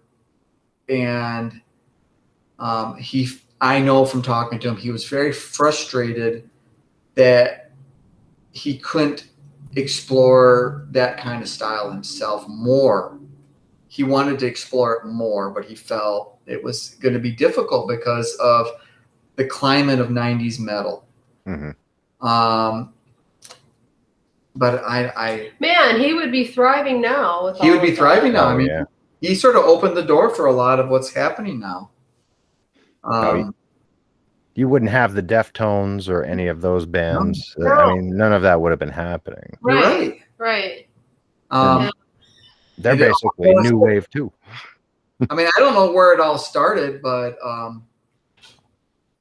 you know, I've heard rumblings about the tour that they did with Pantera and Godflesh, mm-hmm. and that it was during that tour that somebody brought up Lycia. I don't know if it was Justin Broderick or if it was Peter Steele, but I know that it percolated to members of Pantera, because we've heard things that there were people in Pantera that liked Lycia, which is, to me, I'm like this guitar minimalist. During the 90s, I stripped like in the 80s, I actually played guitar. But by the 90s, I stripped it down to almost nothing because the effects were just so overwhelming. If you try to play too much, it just drowns everything out. And I'm thinking, wait a minute, here's this band that is very technical, and they're listening to me playing like one string at a time, letting it ring out for like a second, and then playing the next note. Yeah. But well, just think about this for a minute, though. Justin K. Broderick went from Godflesh to Jesu, and there are moments on Jesu records where I could sit there, and my wife loves Jesu. She's not even into this type of music, but she loves Jesu, and I say, that's Lycia. That's a Lycia part. You hear that? Mike Van Portfleet invented that. Just listen. And, I don't think Justin would have any bones about admitting to that, but I can definitely envision the guys from Pantera listening to you guys. I just don't think they would have adopted the same sort of aesthetic. It was just a strange spot for us because, I mean, I struggled in Arizona in nowhere bands. Like I said, being the first band on a Tuesday night, people laughing at you. And then it came around to doing Lycia. And the early days of Lycia here, I often talk about that John Fair and I would sit there and we both were sleep deprived. We worked jobs and we would stay up all night working on music. And then when he'd leave, I would mix music. And we were always in a different state from various different things. And we used to always joke around that not even our friends liked what we were doing. They didn't. It was an army of two. We were here in Tempe, Arizona when Jangle Rock ruled. And our friends didn't even like what we would like say, listen to this new song as we were driving around to go to some party, put the tape on. And the song would literally play for like a second and they'd start talking about some dumbass thing. And we're like, okay, I understand what they think of this song now. And to think that you would go from the stage literally in about 3 or 4 years from, you know, like Ionia and Stark Corner were the most isolated times of my life. I recorded those albums in studio apartments by myself. I had no friends. I had no interaction. I didn't have a girlfriend. I had nothing. I would just go to work. I was like Winston Smith. I'd go to work, come home. I'd get really drunk and I'd work on music. And I would just sit there. And then I'd go to work the next day. And it was the same thing over and over. And I would listen to the music and I'd be like, okay, this is really clicking with what I want, but nobody liked it. And then Project picked up on it and they released it. And then suddenly, overnight, it changed. Everything changed. Ionia came out and everything changed literally in a month. From going from nobody had any idea what I was doing to suddenly I'm getting like nonstop phone calls to do interviews on radio and fanzines. And I'm going up to record stores and seeing Ionia's there and I'm seeing, you know, articles in Alternative Press and B-Side Magazine. And I'm like, what happened? How did this happen? I didn't follow the rules in any way or form. I'm not playing live. I'm completely socially inept. I'm not talking to anybody. I do interviews fine now because I'm just myself. Back then, I was such a nervous wreck. People would interview me, and I would literally stutter and stammer, and I didn't know how to answer their questions. I was a wreck. I mean, Stark Corner is the result of me being just an emotional wreck. I always told people that's a desert album too. I mean, you're talking about isolation. I used to literally say, this is the desert. This album, that's the desert to me. That's what I would envision. And it makes complete sense that you were completely isolated at that point. Ionia and Stark Corner are both desert albums. They have different character. Ionia is, here in Arizona in the summertime, we have a thing called the monsoon. It's not like the Indian monsoon. It's a desert monsoon, which means we get moisture, we get afternoon thunderstorms and heavy rains, maybe 1 out of every 20 days. But it's different. It's something different. And so Ionia is a desert album of being up in the middle of the night and watching the distant thunderstorms. That's how I like to describe it. Stark Corner is a stark album of, you know, you're driving out in the middle of the desert and you see that abandoned filling station on the side of the road, and you're like, that thing is open. What is the guy that worked there? Like, where does he live? What is he like?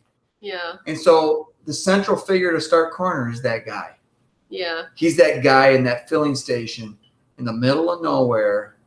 The mystery dude. And he's just defeated on every front, and he's just looking for that thunderstorm and that lightning to strike him. You know, of the body electric to be absorbed into the lightning, into the nothingness of the universe. We just watched Pumpkinhead recently, and it reminds me of that guy's life. Like, he just goes to his shop every day and does his grocery store stuff and out in the middle of nowhere. But I mean, to me, the epitome of the desert album is Wide Open Spaces. Mm-hmm. That is literally going out into the desert, and it's twofold. One is that it's absolutely beautiful and you want to be in it forever. Two, it's the most repressive, isolating, lonely thing you can ever imagine. And it takes me back to what is the premise of Lycia? It's been the thing that's been with me the entire time, which is a tug of war. An existential side and a mystic side on the other side. A mystical versus existential. It's a tug of war back and forth. Most of the time it goes to the existential side, but it drifts to the mystical side. And it's this, you never can find your place. You can't find it. And it's just this back and forth. And Stark Corner is the perfect example of that. You have songs that are just like Sorrow As Her Name is just like, it's just one of the darkest things I've ever written. But then you have Wide Open Spaces, which is the most mystical thing I've ever written on the same album, only a couple tracks apart. There's always been a supernatural element to those albums for me as well. I mean, I having grown up in a town, I'm from a very small town next to Music, where you guys played, Avoca. It was named after a horrific train wreck where hundreds of people died right down the street from my house. So I do believe in supernatural to a degree.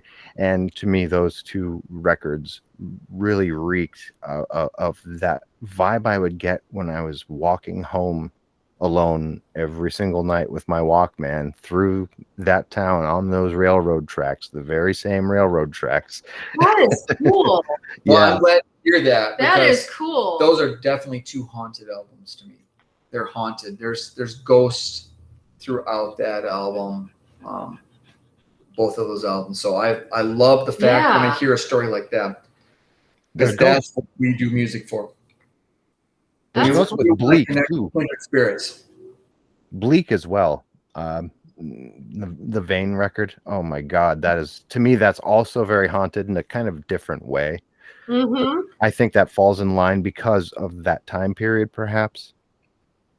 But it elicits that same emotion for me. That that's a very Winston Smith record. There's elements of it's a continuation of Stark Corner to certain degrees, but the Factory Worker version. There's two sides to Vein because it's the first album that Dave and I worked on together, and so Dave brought in his pieces that had his vibe, and my pieces definitely continued the Stark Corner vibe, which I think the two fundamental pieces would be Boiler Room and Weather Vane. Weather Vane sort of takes the continuation of what I was talking about Stark Corner and taking it to the nth degree of just picturing this weather vane spinning around and just this rusted out. The same guy, but he's like 70 years old and just his past is gone and he's just a relic.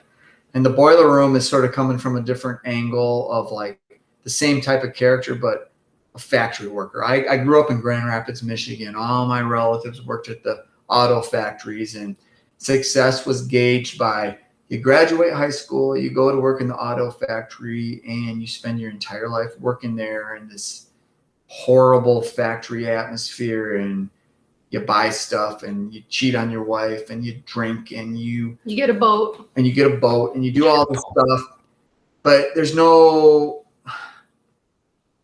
deepness to it. There's no emotionalness. There's no mysticism. There's nothing. It's just this, okay, I graduate high school. My life's over. I'm just going to go push a button at the factory for 6 days a week. And I'm going to go home and get shit-faced every night because that's what you do. Mm-hmm. And the Boiler Room was that for me because, I grew up in that atmosphere and, working in music and, struggling for all those years after Ionia came out. I was such a naive person. I thought, okay, Ionia came out and it's getting all this attention. I'm going to be making money. I can quit my job. It doesn't quite work out that way. No. And so you're getting these little royalty checks here and there. And it was the sort of the bleak realization that, wow, okay, I just had an album that is in all the magazines and getting good reviews, and yet I still have to work my job. And so what does my future hold for me now? And I was like, what am I going to do? And so I'm taking these part-time jobs in factories, and I'm like, this sucks. Mm-hmm. How can anyone find any kind of self-worth working in an atmosphere like that? I mean, you're a number. I mean, we still work jobs, and we've positioned our stuff. I have I work a job that a lot of people would consider to be a great job, but I still see it as that same damn boiler room. I'm not doing that. I'm doing something that my college education actually prepared me for, but it's the same boiler room to me, And lucky you. I wish I were using my college education. I'm a plumber with an English literature degree. Don't give up hope, man, because I'm a geographer that for years and years and years when we weren't making money during the breaks, you know, because with music, you'd make money for a while and you could live off it. And then you'd have to go get a job. Mm-hmm. We'd go get jobs in factories or in warehouses. Or cleaning hotel rooms. Or being a delivery driver. And when we first moved back here to Arizona, I was a delivery driver for a couple of years, and I was pushing 40. Our music career was done. I was a delivery driver making just a little bit above minimum wage. Mm-hmm. And I thought, I got to do something. And I somehow wormed my way into being a geographer. I'm a geographer now. That's incredible. But it's still a job. It's not music, but you deal with what you deal with, and you put your time in, and you go home. But yeah, I mean, it is what it is. I mean, the artistic dream that you have a certain level of success, and that it doesn't go forever. I know people that have been in major labels, and when they got off tour, they go to work at jobs. PetSmart, I can think of one band in particular. Mm-hmm. And you know, it's fleeting, and it doesn't last forever. And I'm sick and tired of hearing people saying, well, Aerosmith and U2 still do it, and they're old. I'm like, yeah, but they don't have any monetary issues. Yeah. No. And they make all their money on the road. Yep. And that's the juxtaposition all musicians find themselves in, because you could sell 1 million records and you're not going to make a dime. Nope. Where it comes from is your touring, and to a lesser degree your merchandising. Mm-hmm. So you guys would literally have to miss your child's childhood, miss your animals, and just never be home, and just go and go. Yeah, you're right. And see, the difference is my childhood was pretty normal up to a certain stage, and then upheaval came in, and bouncing around from school to school to school to school, and it destroyed me. Mm-hmm. And the last thing in the world I want to do is to do that to my son. So right now, priority number one is giving him stability.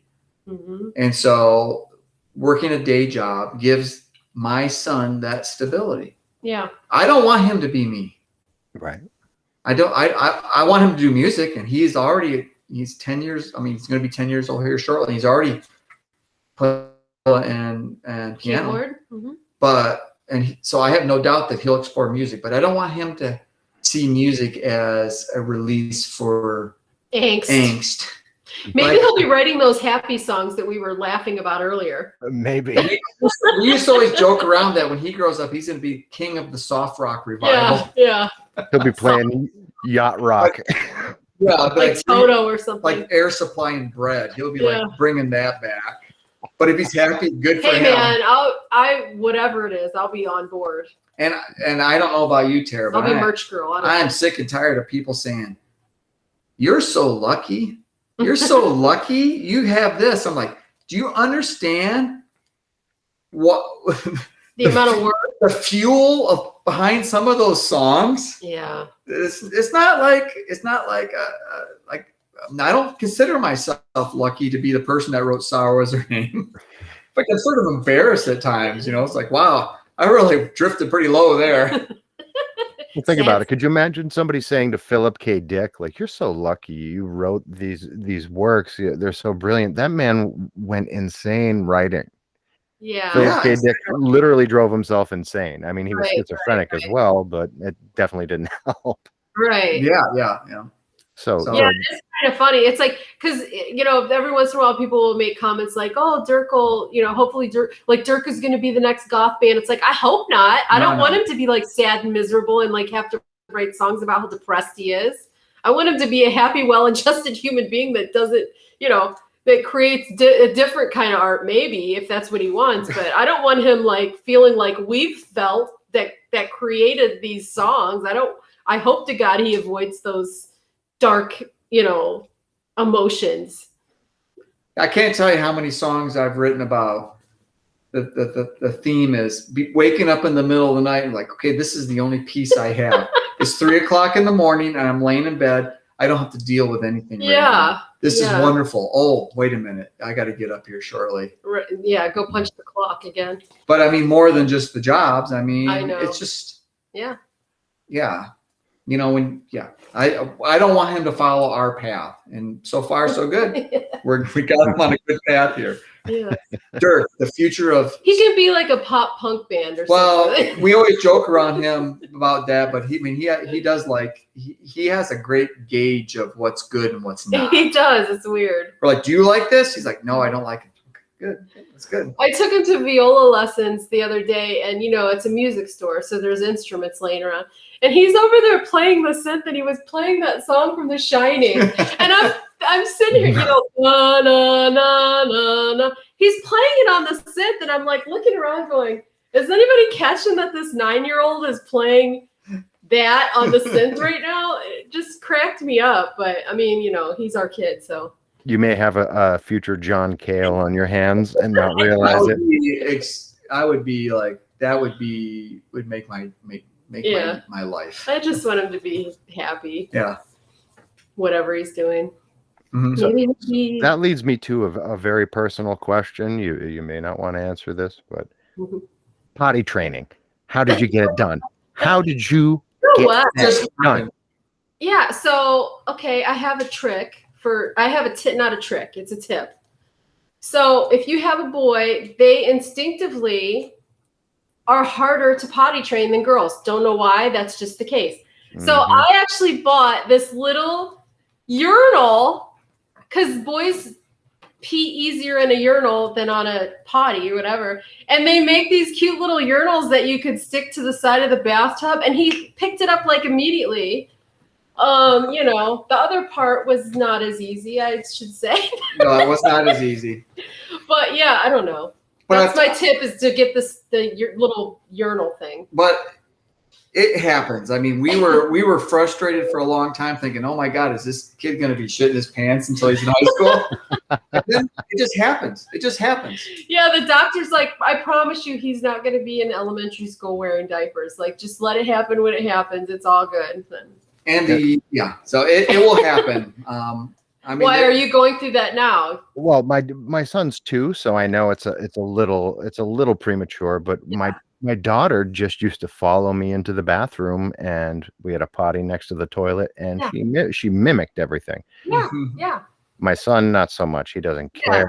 And my mother's advice was just when you have him playing outside, bring a milk jug that's empty with you, because that's how I potty trained you. That makes a lot of sense, but yeah, that's funny.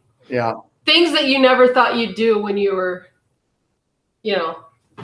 well, I'm an old mom, but when I was in my 20s, I never thought I would be interested in how to potty train a child. It all plays itself out. It just does. I mean, there was a time where I just thought, "Oh my God, this kid's never going to be not shitting his diapers." Meanwhile, he's in the other room mortified right now, I'm sure. Oh, Dirk, I am so sorry, my friend. He doesn't watch this stuff. He don't. He's in there playing Fortnite right now or something. Oh, God. With his buddies. Which we have to definitely limit at times because he gets a little weird. He gets intense with the Fortnite. Oh my God. I don't even know how I'll handle that, because I don't think I've played a video game since Atari 2600. I never have. No, I've never done it. It will come, because I hadn't either, and it just happens. And before you know it, you'll be like me, building pyramids in Minecraft. I wouldn't even know what Minecraft was if you showed it to me right now. I'm that terrible. You will. You will understand it completely. And you'll sort of enjoy it too, because it's a building game and it's not violent, and you just build stuff. I think I'll enjoy whatever bonds me to my child. But I'd mentioned to Tara that he really loved Estrella when he was small. I'd play it for him, and he would just knock right out. I feel like somebody else told us that they used to use that album to put their kid to sleep.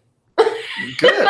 It's very hypnotic. Yeah, that's cool. Yeah. It's not boring. It's soothing, though. He found it soothing, but then again, he finds a lot of strange things soothing.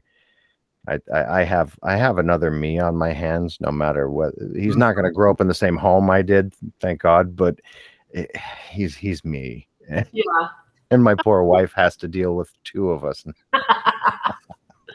That's cool. No, that's awesome. I love it. I do too. was awesome. Yeah, it's funny because I'll post pictures of Dirk making faces and stuff, and I'm just like, this is so my child. Like, he's a dork just like we are. But yeah, it's cool. So is the elusive third solo album in the cards for us, Tara?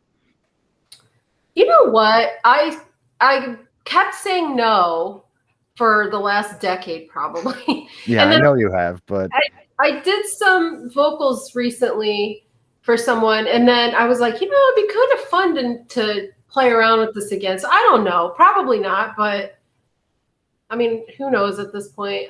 We're starting to get our recording situation set up a little more conducive to me using it. So maybe.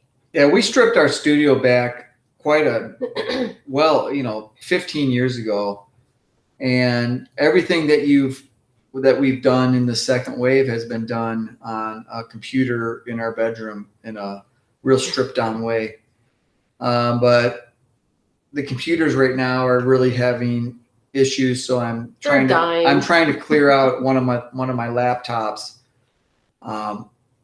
It's similar to what I did with an old tower computer I did, which I just disconnected from the internet, got rid of everything, just had music software on there. Yeah. And it started running really powerful and good. And that's what we recorded, Quiet Moments, Fifth Sun Quiet Moments, and Align That Connects and Flickers on. But that computer was a computer from 2002, and eventually started to die. I could hear the hard disk starting to go. So we did Casa Luna on a laptop. Wow.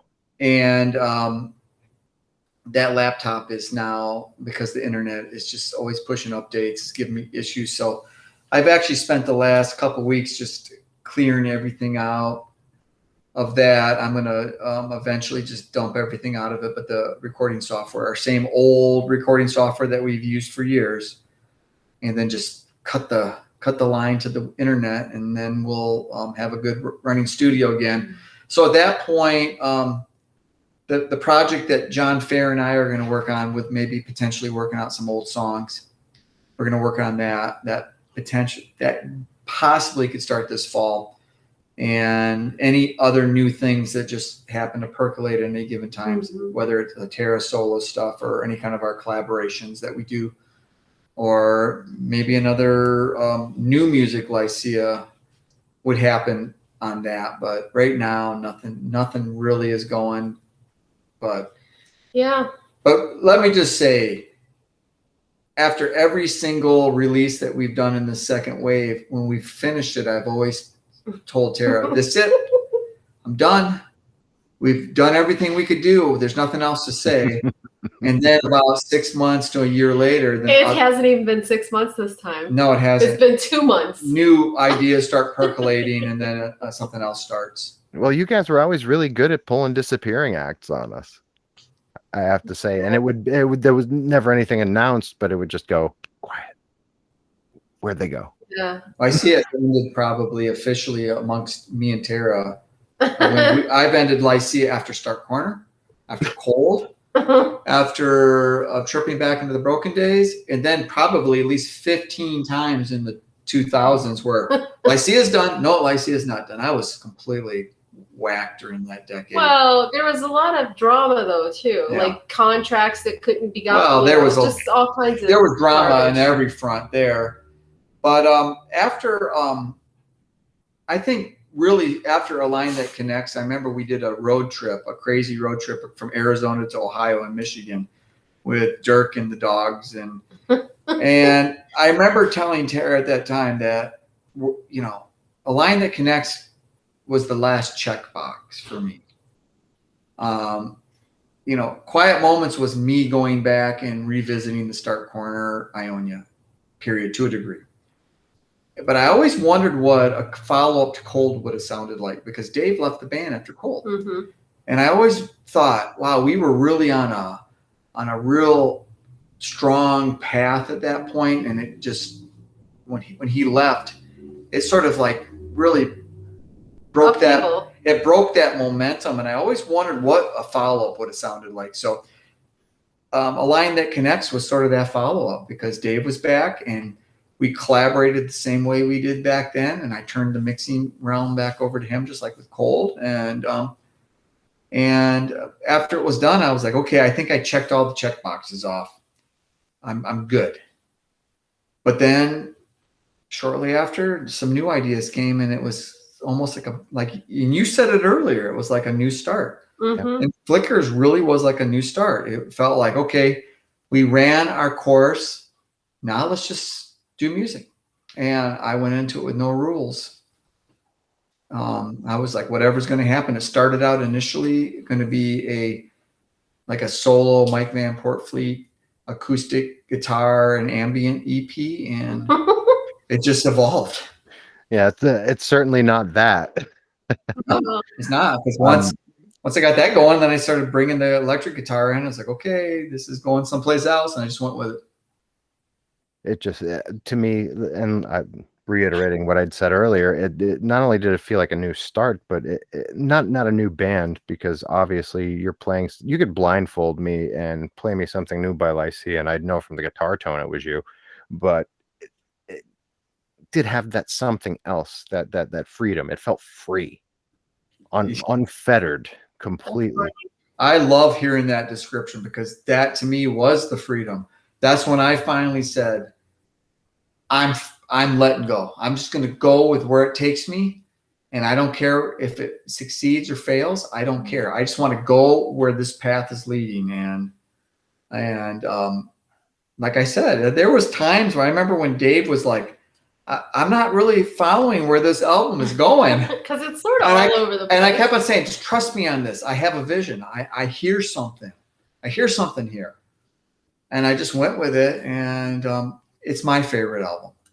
It's the most, I'm most satisfied with that album. It tied up so many loose ends, and working with John again and working with Dave again, everything was positive. Everything went so smoothly. There was no arguments. There was no creative struggles, with the exception of maybe occasionally someone saying, this is going in a different direction. I just stood firm and said, just trust me on this, which I never did in the past. I'm a pretty insecure person, and it would cause you to question. I would start yourself. questioning. And a lot of times I would be like, oh, that's crazy. I can't do that. I can't do it.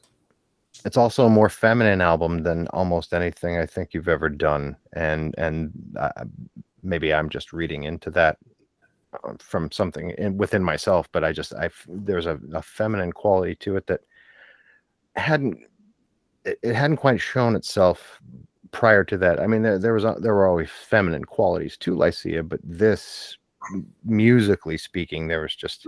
That's interesting. Yeah, I never heard that before, and I find it very fascinating, actually, because I love the expanding of the moods and the approaches. Like I never saw it from that angle, but I can see what you're saying. I can definitely see what you're saying. Because you hear something like Godflesh, who I love. Godflesh it's dark and plodding, which to me is ultimately masculine. Then he turns around and does Jesu, which has more lilt and more melody, which to me I equate with the feminine, because it's beautiful. So I guess what I'm really trying to say is there was a lot more beauty imbued to that record and Casa Luna. That's interesting. That's good. I like to hear that. I wanted to bring that in. There's a lot of influences on both albums that I think people that listen to Lycia would be like sort of surprised at. Dirk and I went a couple weeks ago. There's a museum here in Arizona called the Musical Instrument Museum. It's really quite fascinating. And I found myself completely transfixed in the Brazilian section, because there was Brazilian pop, sort of that jazz influence. Yeah. And when I was working on the song She in Flickers, I was telling Tara that this song is Girl from Ipanema meets Sonic Youth. That was the working title that I had for it, because the first part I envisioned a couple of old guys sitting on the beach playing their acoustic guitars, playing this jazzy, summery stuff. The end of the song would be all this noise guitar. I sort of reined both of them in more to the Lycia sound, but the initial vision, it was going to be much more drastic. And going into Casa Luna, I wanted to continue that. So I brought in flamenco elements, and I brought in like Salt and Blood. To me, that is our take on Some Velvet Morning from Nancy Sinatra and Lee Hazelwood. You know, visiting sort of the 60s jazz and like influence, and reverb, Wicker Man vibe. And that was my inspiration. Yeah, so we just, you know, I like that. You know, we want to have that. We want to bring in these different elements. It's exciting as a musician. It's exciting bringing these different elements in and not just sticking to the same thing. You, as well as us, know, you hear these bands, they come out, they've been around for a long time, and their new album sounds just like everything else they've ever done. Mm-hmm. And we don't want that. We want to bring in like different elements, make it feel different, you know, we have, I like I said earlier, I have a very short attention span. I can't imagine just recycling the same style over and over. That's just boring. Like, you would stop if that was the case, because if you've already made Cold, why do you need to make Cold again, right? Yeah, it goes back to my ambient album. Did my ambient album, and I was very pleased with it. I thought at that time it was 2004. I was so insecure, and I felt I had such nothing but negative feelings about my musical past in Lycia. And I was desperately looking for a restart, a new beginning. And I did Beyond the Horizon line, and I was really struggling musically at the time. And so I sort of just pulled this rabbit out of the hat. And I thought, okay, this is my chance to have a new start and to reinvent myself. I did that album. I started working on a second ambient album, and I'm like, been there, done that. What more can I do? It's ambient music. Right. What else can I do with this? I love that album, though. And so it's fantastic. And I just lost interest in doing ambient music at the time. Yeah. I thought, okay, I just finished something that was the first album I ever finished, that when I was done, I thought, wow, I succeeded in what I set out to do, because every album prior to that, I felt like I had failed. In fact, after we finished recording Estrella, I was struggling so badly with it that I finally one day found peace. And you probably remember this. I went to Tara and I said, I finally found the thing that gives me peace with music, is that I fail on every album I do. So that's consistent. That's the consistency that I'm looking for. That I fail on everything that I do. Oh my God. That's the only way I could find comfort. And it's pathetic, but that's where I was in the 90s. So that's basically your ultimate failure upon failure upon failure. That was your raison d'etre for continuing. Yeah. It's like, hey, I'm consistent. Yes, you are. I'm consistent here. The bar is set, you know. So when I was working on Beyond the Horizon line, I was at my absolute low point in every regard. I thought that I had lost my ability to play the guitar. I felt to my studio. You didn't touch a guitar for a long time. My studio had fallen apart. I didn't think I was a good writer. I bought some software to try to restore some old music, and I accidentally slowed the speed down on one of the songs, and I was like, wow, that sounds pretty cool. And then I turned the reverb on it, and I was like, wow, that sounds good. So that became the catalyst for working on an ambient album. Well, what happened was, about a year before, I was approached to score a movie. The thing that I had always dreamed to do. But it came at the back to the out of sync thing. It came at the worst, lowest musical point in my life. So this guy's like, I need you to, if you're interested, score this movie. And I was just like completely non-committal. And I was like, I don't know if I can do this, So I started working on some stuff. I came up with maybe about 20 minutes of, short piano little pieces. And of course, the train had moved out of the station. The guy went and actually hired a professional composer and went on to do the movie. And so he did use some Lycia songs. He used a Lycia song in there, but my chance at scoring movies started and ended in that like 2-month period. But anyways, when I was experimenting, actually I was trying to restore Wake of all things. And so I was like, wait a minute, this sounds cool, but I'm not going to go and take something that I did already like that already has an identity and mess with it. So I thought I was just looking through files and I came across those piano sounds as well as a Lycia song that we had recorded that I just was unsatisfied with. I just didn't think it was good enough. And it was a song called Deep in the Morning Sun, which is also a name of one of my solo songs on that album. So I took those songs and I took some advice from Steve Roach, who we had been in his studio working on Tripping Back into the Broken Days, where he said that he often would take stuff that he had recorded before and he would completely manipulate it in the studio and create new sound textures. So I took his advice and I took these old unreleased things that we did and created an ambient album out of it. Sounded 100% different than what everything originally sounded like. And I was so enthused. I thought, this is my place. I can reinvent myself. But, you know, I'm a songwriter and I started in punk rock. And so when it came back to it, it's like, I just can't keep on doing these abstract soundscapes because it's just not what I am. I still want to write a verse, chorus, break. And I still want to have the guitar be the main instrument. And so that was the end of the ambient career. But that was a very Dadaist approach to it. I mean, just taking something that pre-existed, be it yours or not, and using it to become something else. I mean, there was an entire movement based on that with the whole cut and paste thing with Burroughs and that whole group. Yeah, you're right. So you were just carrying on a great tradition unbeknownst to yourself. And also several years in advance sort of set the template to albums like Quiet Moments and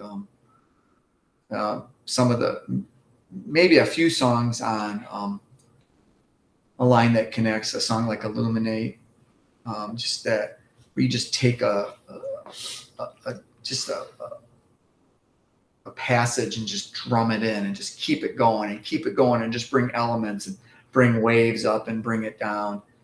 And it also, even though I think in Flickers and Casa Luna are very song oriented, maybe more song oriented than anything we've done previously, that approach that I had on the ambient album creeped into those albums too for a lot of the background ambience. Mm-hmm. And the textures for certain. Yeah, it really did. I mean, there's on Salt and Blood, there's a passage which I was nostalgic for, sort of that early 80s sequenced synth stuff that you'd hear in movies. And so I added that and I was just like, it's too clean.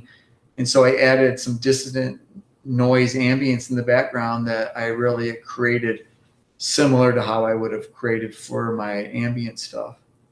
And it just sort of adds that tension in the background that I think is always needed in a Lycia. You can't have it be. It can't be too pretty. It can't be too pleasant. No, It can be a pretty song with a underlying unstable sadness in the background.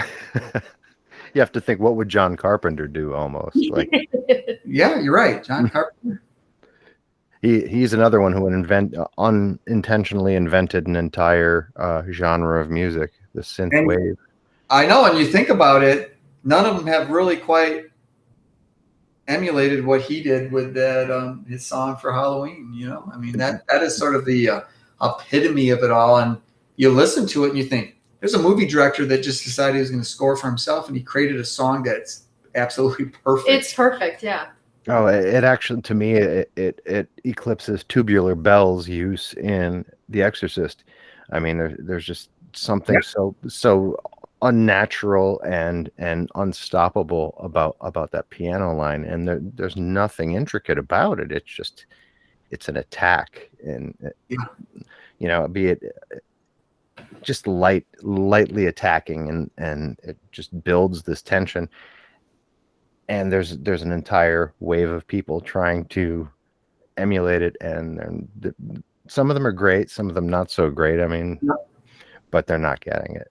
I've heard some of the stuff that's is pretty good. I was surprised because, you go to band camp and, I'm an old guy. I've been around a long time. So you go to band camp and you like, look at those covers. Like, oh my gosh, that looks so cheap. This has got to be cheesy. Got to be real cheesy. And one of the bands that's very popular had actually mentioned Lycia. So I went and checked them out and I was like, wow, this is pretty good stuff. I was very impressed with it. Was it Survive by any chance? I like Survive. It wasn't Survive. I do like Survive. They're fantastic. Yeah, they are fantastic. I've seen some stuff of them jamming in their garage, and it's just magical. It's like I can really relate to that, And they scored big with doing the Stranger Things soundtrack as well. Those guys really hit gold there. that is probably it's right up there with the Halloween song. It really is. I mean, you hear that song and you feel that emotion and you're just like, okay, I'm ready to watch this show, but I'm also ready to listen to this song. Yeah. The opening salvo of Ionia is like that for me. It's that cinematic. I could feel like there's a vampire maybe over here getting ready to just. Thanks. I mean, that's flattering. I mean, it changed my life. There was a lot of. I mean, I was dominated by so much insecurities when that album came out. I was, to be honest with you, I was embarrassed by that album when it came out because I was around so many people that were so negative about it. I didn't get any compliments outside of Sam and his girlfriend at the time, Susan at Project, outside of them and a few like the mysterious reviewers that, they're not like real people because it's pre-internet. And so it's just, you see something in a magazine and they like it, but it's not tangible. It's not like a person. The people that were around me, including some musician friends that were supposed to be allies of mine, were quite negative towards that album when it came out. And so when Ionia came out, I was surrounded with negativity about that album and I was embarrassed about it. That's so weird. And because I felt that I failed. You're married because of that album, though, more than likely. Am I right there? There's a new human being because of that album. But, I mean, I can't even really explain the isolation of the period of time from maybe late 89 up until like maybe early 93. I mean, in this period of time, Ionia was recorded and some of the songs were written. Some of the songs were older songs that I brought back. All of Stark Corner was written, and maybe some of the stuff that ended up on Vein and some of the stuff that ended up on disc 2 of Burning Circle maybe was initially written. But I mean, I lived in a studio apartment by myself. I had no friends that I socialized with. I went to this. I live in Arizona. I worked outside in the summer, 11-hour days. And I would just go to work and I would come home and I'd work on music. And I literally felt as though I was making music for myself and myself only. And I never visualized that it would resonate with anyone outside me because it was different. It was so different than what was going on at the time. It didn't fit with anything. It was just this strange stuff that I did that I was into. And I was surprised when Project wanted to release it.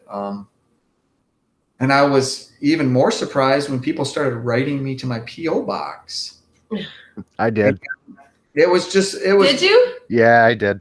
I did a very, very long time ago, fanboying out, similarly to what I did on your Instagram at 40-some years old. So when you sent letters, relatable. Was it to an Arizona address? Or was it Ohio address? I believe it was Ohio. Okay. And because we also lived and died by our P.O. box in Ohio too. Yeah. It was the lifeline, the pre-internet lifeline, checking the P.O. box every day. Yeah. Because I recall it was Ohio because there were other bands in Ohio that I had pen palled with. Most of them were Wax Trax oriented. So Dink was Dink one of them? Was that they weren't on Wax Trax? Do you remember Dink? Yes. No way. Yeah, there was Dink. There was Pigface, an early Nine Inch Nails. So that we're talking about 1989, 90 with Nine Inch Nails. They were still in Ohio. Yeah. But associated with that, I was a rivet head at that point in my life. I was very much into the industrial thing. Mm-hmm. But yeah, I used to write to you guys. We very long time ago. I hope I'm pretty sure we probably responded. Oh yeah, certainly. And it was everybody. Usually. It was important. One of us did. It was important to us back then. It still is. I was going to interview you for a fanzine not too long after that, but we'd done maybe 3 issues, and then the gentleman I'd done it with, we had a disagreement over content and never did it again. That's funny. He didn't want anything that wasn't a hardcore band in the fanzine. Yeah. Ohio was a really good time for Lycia because, like I was saying, there was a lot of negativity around here in Arizona, and Dave and I were working on stuff, and it just felt really like we were like fighting a losing battle. And then Tara came out and worked with us, and we went to Ohio, and it was just so refreshing. It felt much more in tune to what we were doing. Well, and this is funny. I just told some friends this story the other day. When he came to Ohio, the very first day I drove him into Kent, because that's what you do when you live out in the middle of nowhere. You go to Kent. And we drove into Kent, and the first car we saw had a Lycia bumper sticker on it. Like, how did that even happen? Like, I had never seen anything, didn't know anybody that knew who Lycia was, etc. And the first car we see as we're driving into downtown has a Lycia sticker on. Just the weird randomness of that. So bizarre. So, yeah, I felt much more balanced in Ohio. And our dog is crazy. Yeah. I don't know if you can hear that. Oh yeah. I'm quite familiar with the sound. Yeah, she's back to the consistency thing. When we do these, there's always a dog hacking in the background. Sure. Barking, wanting to go outside. Throwing up. Sometimes if you see me looking away with sort of a semi-irritated look on my face, the dog is like barfing by my feet or something. I'm like, really? Cats are good for that too. Yes, they are. Yeah. Always. But there's always seems to be like that unifying theme of isolation and discomfort, and now it doesn't. That's just not there anymore. This is the most confident I think you've probably ever been. It's just the sound of it. I mean, you just evolve in life. Sure. I don't know why that is. I mean, I just see that I'm still isolated and discomforted, but yeah, we're just doing the thing we've always done. I think maybe I don't really know what it is. I think in the past, a lot of times I would be focused in on I want an album to have a unified theme, and so I would maybe resist varying an album up and to stay on the same course so you'd have a 60-minute listen that would have the same mood. I don't know what it is over the I think maybe since A Line That Connects, where I just felt like I wanted to vary things more. Mm-hmm. I went into Flickers wanting to have a wide variety of songs, and I was pretty excited with Casa Luna just going all over the place. I love the fact that we go from the first song, which I think has a jazzy feel, maybe influenced by Black Star, David Bowie's Black Star to a certain degree. Then we go right into this heavy, dark song that Dave and Tara primarily worked on that is completely different. And then we go into a synth pop song. Yeah. And then we go to a flamenco song. Then we go to a straightforward Associates influence pop song. And then we finish with our take on Some Velvet Morning. I mean, it's all over the place. But I was worried, when we were putting this out, I thought people are going to be like sort of put off by the wide varieties, but I haven't heard one single person say that. And that's great. No, and the cover art is creepy as hell. Well, it's funny because the cover art got a lot of kickback. Really? Not in the not from avant-garde, not where we eventually ended up, but in the path to finally getting it released. There was some disagreements about that, where I was told that it was not a sellable cover, and I was just like, my philosophy at this stage in my life is I function by that dude right behind your shoulder there. What would Jim Morrison do? Jim Morrison wouldn't give a rat's ass if an album was sellable. Likewise, I don't care. I have a job. I pay my bills. I do music because I love music, and whether it sells or not doesn't make a difference to me. And furthermore, that cover was amazing. So I don't. Oh yeah.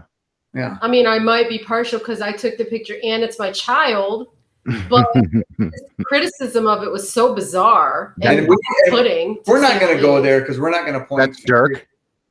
Yes. Mm-hmm. Yeah. Wow. It's a Halloween picture. Yeah, he was in his Halloween costume. Everything we do is about our life here at our house. Mm-hmm. If you were here right now, I could take you into a room and you could see the bison head on Inflickers. It's in our house. These are stuff in our house. All the stuff from Inflickers, with the exception of one picture from Jerome, Arizona, this picture is taken inside our house.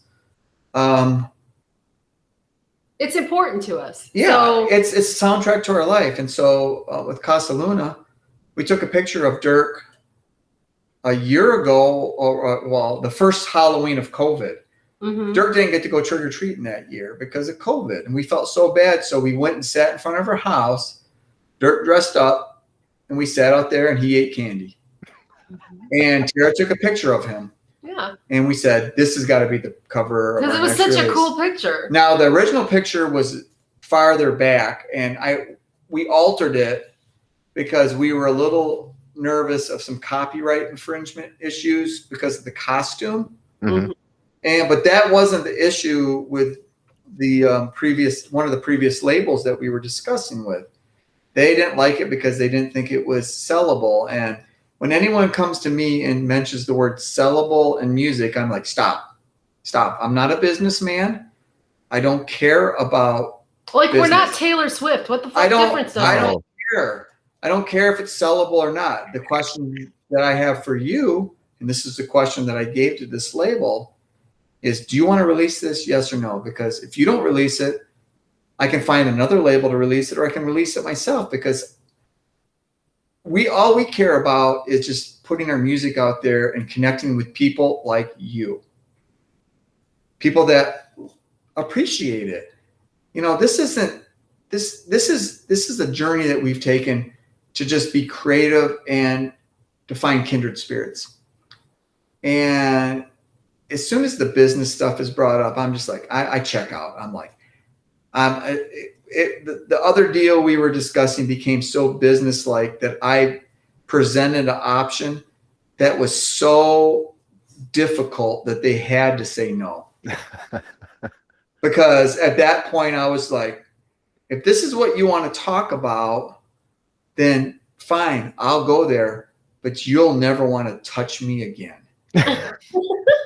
Because this isn't the same person that I was 20 years ago. When you could get manipulated into I'm focused into my vision, and I'm going to do what I want to do.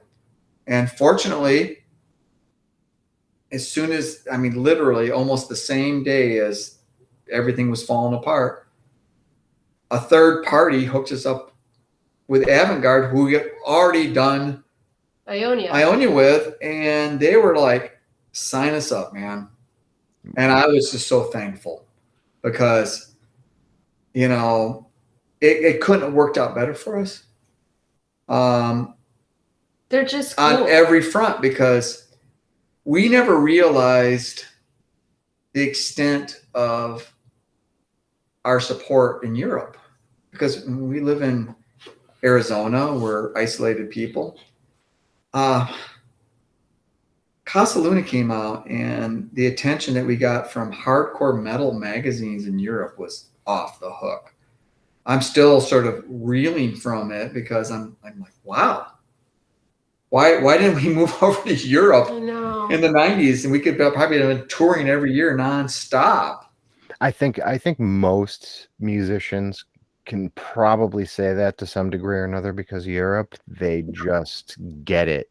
No matter what it is, they seem to get it in a way that the United States doesn't. Yeah. We just don't. I mean, we don't even, music isn't even a commodity anymore in this country.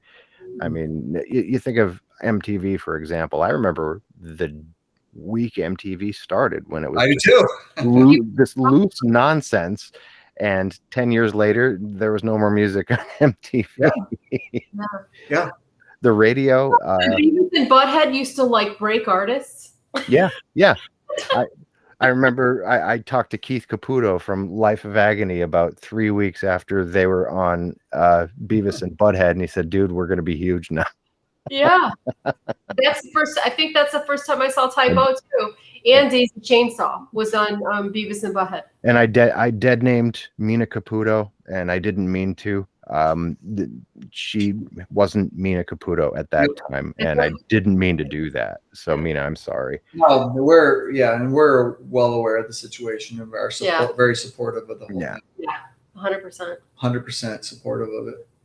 But I remember MTV. I actually watched MTV when it first came on. I watched it that first whole day, and MTV was actually pretty interesting back then, because for every 38 Special and Pat Benatar, you'd get a Bauhaus and Killing Joke. Yeah. Because they were limited on the videos they had, and you got some pretty good videos back there, you know.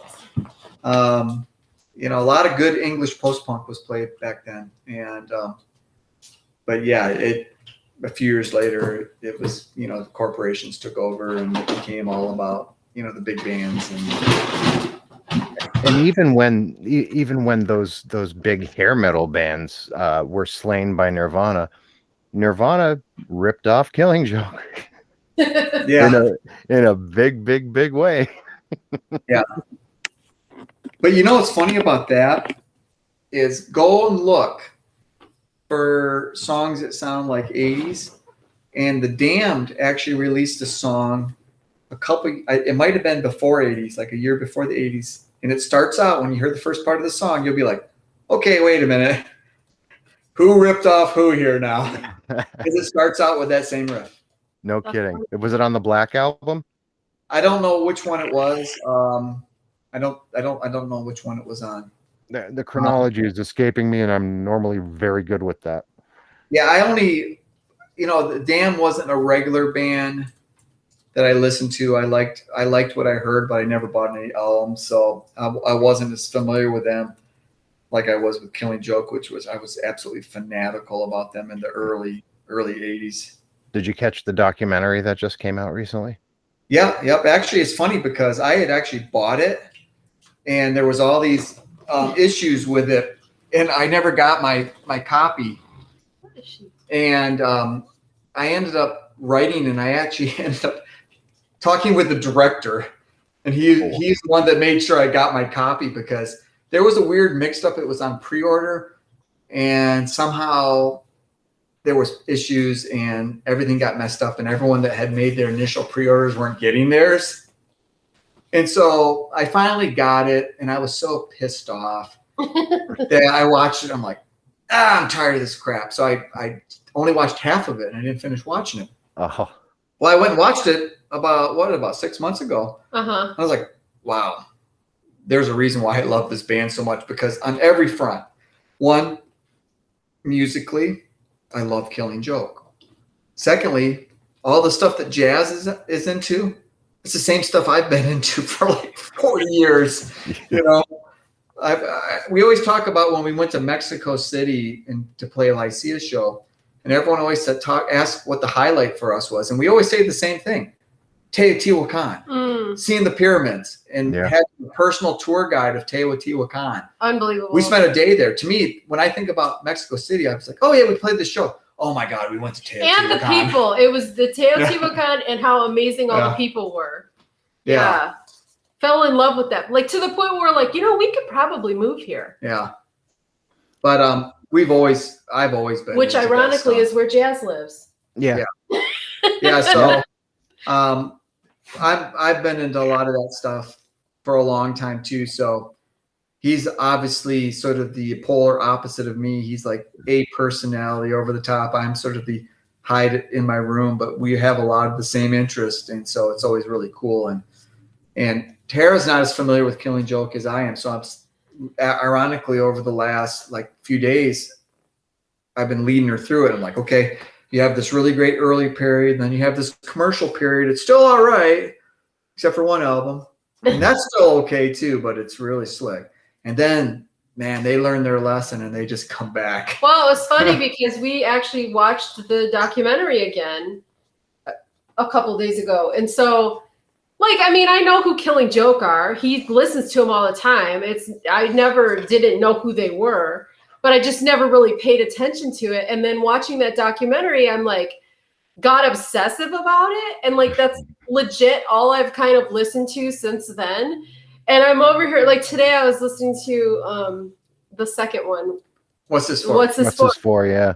To, and I was like, God, I'm so mad at myself that I didn't know about this album back in the day. And then I'm like, wait a minute, I was only 9 years old. Like I wouldn't have, but you know what I mean? I'm like, I want to go back and experience that as a teenager, because when you're young and you're finding music and you're obsessive about it and you sit there and you read all the lyrics and like you hunt everything down that you can about the band and you're obsessing. Like I want to be that person again. Yeah. But it's not, I'm just not like that now as an old lady or whatever. No one's like that now though. Mm-hmm. Everyone consumes music in far different. But I've been like, while I work, I have my laptop by my desk and I just go from one video to like on YouTube, just one song to the next, to the next, to the next. And then, go back and watch them again. And it's just funny that I'm like, how am I almost 50 years old and just now obsessed with Killing Joke? Like, well, they're still making great albums. Like, I know that last album, that was a regular, I listened to it every day to and from work until it was displaced by Black Star. And then I listened to that every day on the way to work until it was displaced by The Demonstration by Dry Majesty. Yo, I have it behind me. Yeah. So those 3 albums in a row pretty much occupied my to and from work. But Pylon is a great album. It just it's really the heaviest non-metal album of all time. It's the heaviest non-metal album I've ever heard. Yeah, it's amazing. Again, you hear their influences. You hear their music and then you're like, oh my God, that band, they have to be influenced by them. Yeah, they that's what I love so much about the English post-punk scene of like 1979, 1980, 81, is that you had all these bands that were just doing their own thing. They all sounded very unique. And think about it. I was listening to The Clash and the Sex Pistols. And then a year later, you're listening to bands that are bringing dub reggae influence in, that are bringing disco drums in. They're bringing in heavy metal guitars. They're bringing in, sort of, ambient synths. It's just, they're bringing all these different influences in, and it just was so exciting. And creative. For me, and creative, yeah. As a music fan, that period of time was just magical. And I was telling her earlier today, I used to go to the record store and you had to make that big decision. What album am I going to buy? It's not like most time you go there and you're looking for one particular album. They don't have it in stock. And you're just like, well, I guess I'm not going to buy anything then. Back then, you had to choose between 5 or 6, 7, 8, 10, 15, 20 albums. Because you only had a certain amount of money. Yeah, and so, and most of the time you pick it and you'd be like, you go home and listen to it and you're like, wow, I wasn't expecting this, but this is great, you know, whether it's like the Virgin Prunes or, you know, Bauhaus or Wire or whatever it is, and they all had their own very unique sound. Oh, and yeah. Pink nobody, Flag, especially. Pink Flag, nothing sounds like Pink Flag. nothing. But No. yeah, there was in that same time period, and like a little thereafter, you can look at an album cover and kind of know if you're going to like it. You could look Yeah. at a record label and know whether or not, pretty much within reason, if you're going to like something. Mhm. There's no experience, there's no tactile experience like that anymore in music shopping. I mean, it's just point No. and click and drag, point and click and Yeah. drag. You don't find other bands that you would like from the thanks lists of the bands you already like. Yeah. You know, that's how we did it, or tape That's trading true. back in the 80s. I remember I read a article. It might have been in Rolling Stone magazine. It's late 70s, and it was talking about this new music movement that was going on in England. They called it post-punk and gloom doom. That's what they called it. And they were talking about PIL and Joy Division as being sort of the bands that were the catalyst for this. And then they had this big list of bands afterwards. And it was a who's who of who I would listen to later. It was Echo and the Bunnymen, Killing Joke, Bauhaus, U2, The Cure, just all these bands listed. And I used that list for like a year to go up to the store. And I'd buy albums by these bands. And I'd go home and be like, oh my God, this is amazing. Everything that I bought was amazing. So sort of the equivalent of that now is people's playlists. Yeah. Yeah. So, I mean, we do have things like that now. Mhm. Like, you know, you get to do a playlist for a page, and like I've done playlists before. I put playlists in my books for the same reason, because, you know, what influences you, and if like there's a lot of young kids now that don't know any of these bands, and they happen to stumble onto your playlist and they're like, oh my God. Well, they don't even know us. They stumbled upon us from because somebody else's playlist. some band's playlist listed a band Yeah. who then listed another band Right. that then listed us, and then we list True. early 80s bands or True. whatever. Yeah, true. So it's I mean, we do have those equivalents now, but But the difference being you is can't that, go to the store and do it. yeah, with a playlist, you actually could hear it. I went there and had no idea what it was. That's true too. So when You're blindly buying. when I'd come home with an album by whatever particular band, in some cases I never had heard them before. Never had heard them.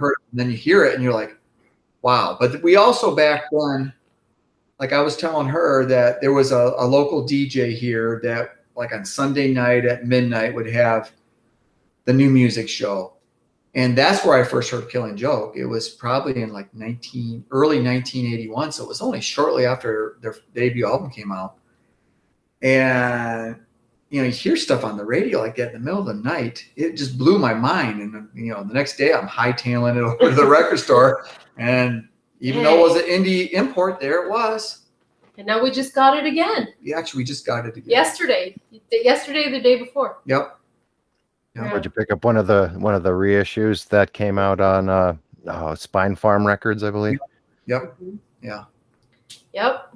But yeah, we're like you. I think vinyl has brought the joy back to music. Yeah. Because unlike any other format, with vinyl, you put on the record and then you just find that it's natural just to sit down and listen and do nothing else. Yeah. It's a ceremony. It's almost like being an addict. There's a ceremony to it. I can go like this, and you know, you put it on, and it's your whole attention. You know, and the smell of it, and you know, the beautiful colors on some of them not, no, but and it's an entire tactile experience. It's not just an auditory experience. Yeah. And you're not going to get that with digital music. I'm sorry, kids. You don't. You're not. You don't. When the whole transition took place between CDs to digital, I was drinking the Kool-Aid, saying, okay, music is changing. Everyone's going to listen to on their computer or on their phones or on their iPods or whatever. But man, it really killed music. It really did. Music changed. Good music was still coming out, but the listening experience changed. Yeah. It became background music. Yeah. When vinyl started coming back, everyone I know that's into vinyl does the same thing. They get an album, they put it on, they sit down, they listen to it. They don't talk. They just listen to music. Mm-hmm. Like when we're done with this, I'm probably going to put that Killing Joke album on. Well, I haven't listened to it yet. She hasn't heard it yet. I listened to it yesterday when I got Yeah. home from work, and it was a blast from the past, man. There I was. Little pimply face Mike Manportfoot listening to Killing Joke. All my friends were telling me that music was pretentious and goofy, and that they should need to insert stupid band of the day here. I'm still listening to the same stuff. The same people that called me pretentious back then have went on a musical journey that's horrible, and I'm still listening to the I same always think stuff. about that too, because when I was in high school, I was like, I didn't know how to do anything because I lived out in the middle of nowhere. I'm sure you understand this too, having grown up out in the middle of nowhere. So your version of what was cool would not have been cool in places that were actually cool. And so I would go to school and people would be like, you're such a poser, you're such a poser. And I'm like, okay, well, decades later, I still do the exact same stuff, listen to the same music, and you guys are doing whatever you're doing now. So, I mean, yeah, I guess I was a poser, whatever. There's a difference between being a poser and finding yourself. Right. Yeah. Exactly. That's why I don't judge people about that stuff, because it's like, I mean, I can remember meeting people from like Cleveland and stuff, and they would be like, do you know this band, this band, this band? And I'm like, no. And they're like, how do you not know that band? And finally I was just like, I'm sorry I'm not as cool as you. Like, I don't even know how to say Ein Sturz a new button. Leave me alone. Yeah. I mean, I live in Manaway, Ohio. How the fuck would I know what that is? Like, hey, everyone just likes what they like. Everyone just needs to be respectful, and you like what you totally. like. Who cares? Like what you like. It's not a barometer of whether you're worthy or not. Like, yeah, I mean, just listen to music you like.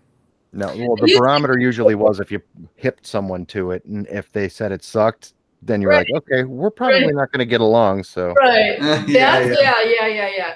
But I mean, it's just funny how people are about that stuff. Like, I used to get sort of embarrassed, like if I didn't know about a band that I probably should know about, and I would just like not mention it or whatever. Now I'm just like, yeah, I never heard of them. Like, whatever. Like, it's not my thing. It's just so funny how that works, because I remember in the early 80s being embarrassed, like, man, I didn't get into punk until like 70, early 78. Man, I'm such a late. I came onto this so late. Johnny come lately. You know? Yeah, it's funny. And it's funny because like I have friends who have like teenage kids who know more about music from that era than I ever will. Just because that's what they're interested in. And I'm like, yeah, I can't tell you one Nick Cave song. I don't know. Just never was something I listened to. Like, I don't know. There's just so much stuff out there. There's so much stuff you can't know all. I mean, I can't know all of it. Some people have amazing. The perfect example is that I was a massive post-punk fan back in the early 80s, a fanatical one. And yet somehow, some way, I never heard the sound. Never heard the sound. And then, about 2 years ago, I listened to the sound and I thought, oh my God, this is the favorite band from the early 80s I never heard. And I became obsessed with them. Mm-hmm. As Tara can back me up in this. I literally listened to them nonstop for 2 months. Yeah. And thought, how did I never hear this? Because, we couldn't steal it back then. There was no way. Yeah, there was no internet. There was nothing.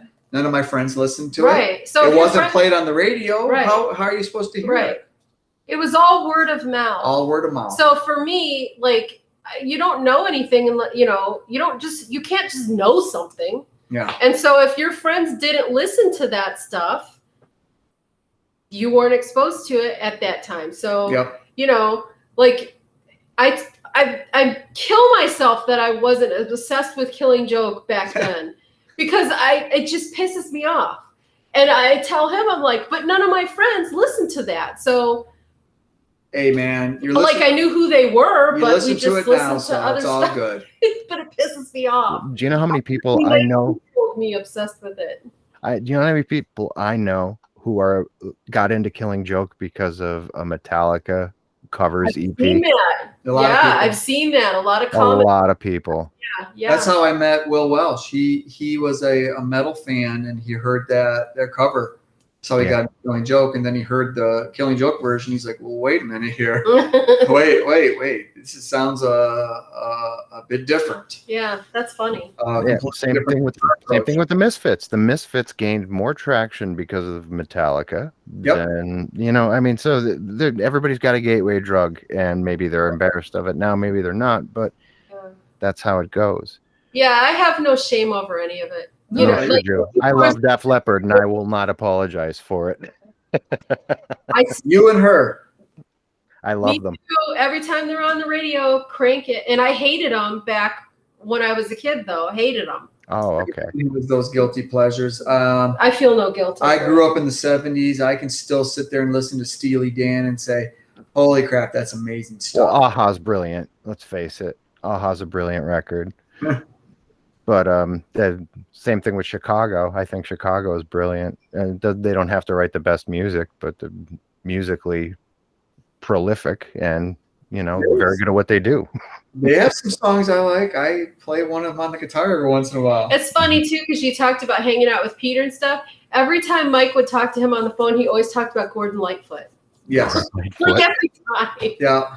Yeah. Gordon Lightfoot. I wish he would have done a cover of, Edmund Fitzgerald. He'd always talk about the Edmund Fitzgerald, and when we sent him tripping back to the Broken Days, he told me, he goes, "Don't worry, it's in a good place. I have it sitting right next to Edmund. I have it sitting right next to Gordon Lightfoot." Gordon Lightfoot. It's like, all right, that's cool. He used to always talk about the next Typo album is going to be a hardcore album. And apparently he said that about every Typo album. Oh, the next one's going to be a hardcore album. He said a lot of stuff because, I think he felt guilt. I know that he also wanted to do an atmospheric shoegaze album too. Yeah. He had talked to me about that, but he felt a little bit trapped by his own fame, I guess, and expectations that people had of him. And you met him, he's a aloof, insecure dude. Yeah, absolutely. And so, he had other things he wanted to do, but he didn't do too bad for himself. But the one person that probably wouldn't agree with that would have been himself. He was very, but that almost every musician I meet that is really into deep, dark, honest music generally has a lot of self-doubt. Really, it just comes with the territory. Yeah, it's almost the impetus for a majority of the music. Mm-hmm. Yeah. Very few are well-adjusted. And if they are well-adjusted... I've never been. If someone's well-adjusted and they're making dark music, they're just being funny. They might be a poser. They might be a poser. Because, a guy like Ian Curtis was putting his money where his mouth is. He was being real. Yeah. Person was being real. They're being real. They're about what they are. They're just what they are. It's what we all should strive for. Except for the end results of Except for the end results. Right. Yeah. We don't want that. No, we do not want that. So we talked an awful lot about music, and there is, I think, a very literary bent to Lycia as well. Is there any literary influence that kind of looms large on your horizon? Like Carlos Castaneda, anything like that? Or, Philip K. Dick, someone. Are you like a astral projector? Have you gone and looked at my books? Because we're into the same shit, so I kind of figured. Yeah, take those two guys, add Orwell, Bradbury, Kafka. Oh, Kafka. There you go. That's that.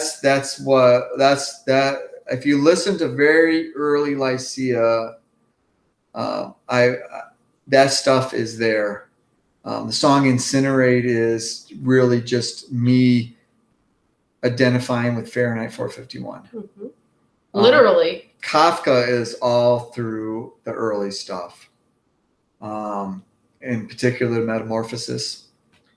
I love other Bradbury stories. I like how he paints pictures of Americana with sort of a dark underbelly. Stephen King ripped them off. Yeah.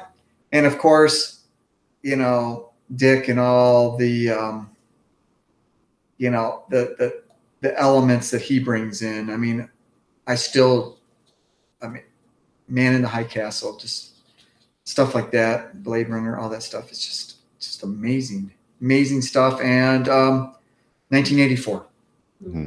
I mean, working on the very earliest Lycia, the demo stuff preceding Wake, it was completely fueled with this sort of 1984 vibe. It was everywhere, and it was really important to everything that Lycia did in the earliest days. I was constantly reading and bringing aspects into the music, but sort of morphing it with my own personal situation at the time. So a song like Incinerate involves my current state at the time and my inability to keep relationships going and sabotaging almost everything. And then seeing that book and seeing the sort of the dark, repressive qualities of the story and just sort of relating it to myself at the time. So yeah, I mean that's very strongly in the early days. Then I think later on, Lycia just started feeding on itself. And I stopped reading as much, and then Lycia just became this entity that just was constantly cannibalizing itself and taking earlier themes and growing on it and going farther and farther. But you can, being a writer, you can probably discuss this more. Well, I wouldn't say that anything that I read has actually influenced any of the stuff that I write. I mean, vibe-wise, like same sort of stuff as him. I mean, except for the add cheesy romance vampire novels into the equation. Clearly, I use that as a lot of inspiration for my lyrics. But like 1984 and stuff, that sort of desolate, like again, it goes to the whole fear of time, and I mean that's all connected to me. This like depressing world of gloom and doom and being trapped in your station and having no control over any of it. Is just kind of part of my overall vibe anyway. But for me, like, because I write and I wrote stuff before I was ever in a band, that's what I get my escapism from, is writing my own stuff. So I don't really use other people's writing as inspiration so much with music as my own sort of form of escapism. And I always joke that every song I write is about love and death. It's essentially true. But, so that's more of an escapist. Sometimes I don't even understand what I wrote until sometimes way after the fact, or never. It's just this kind of almost like a free form, what do you call that? Automatic writing kind of situation where stream of conscious. Yeah, it's a stream of conscious.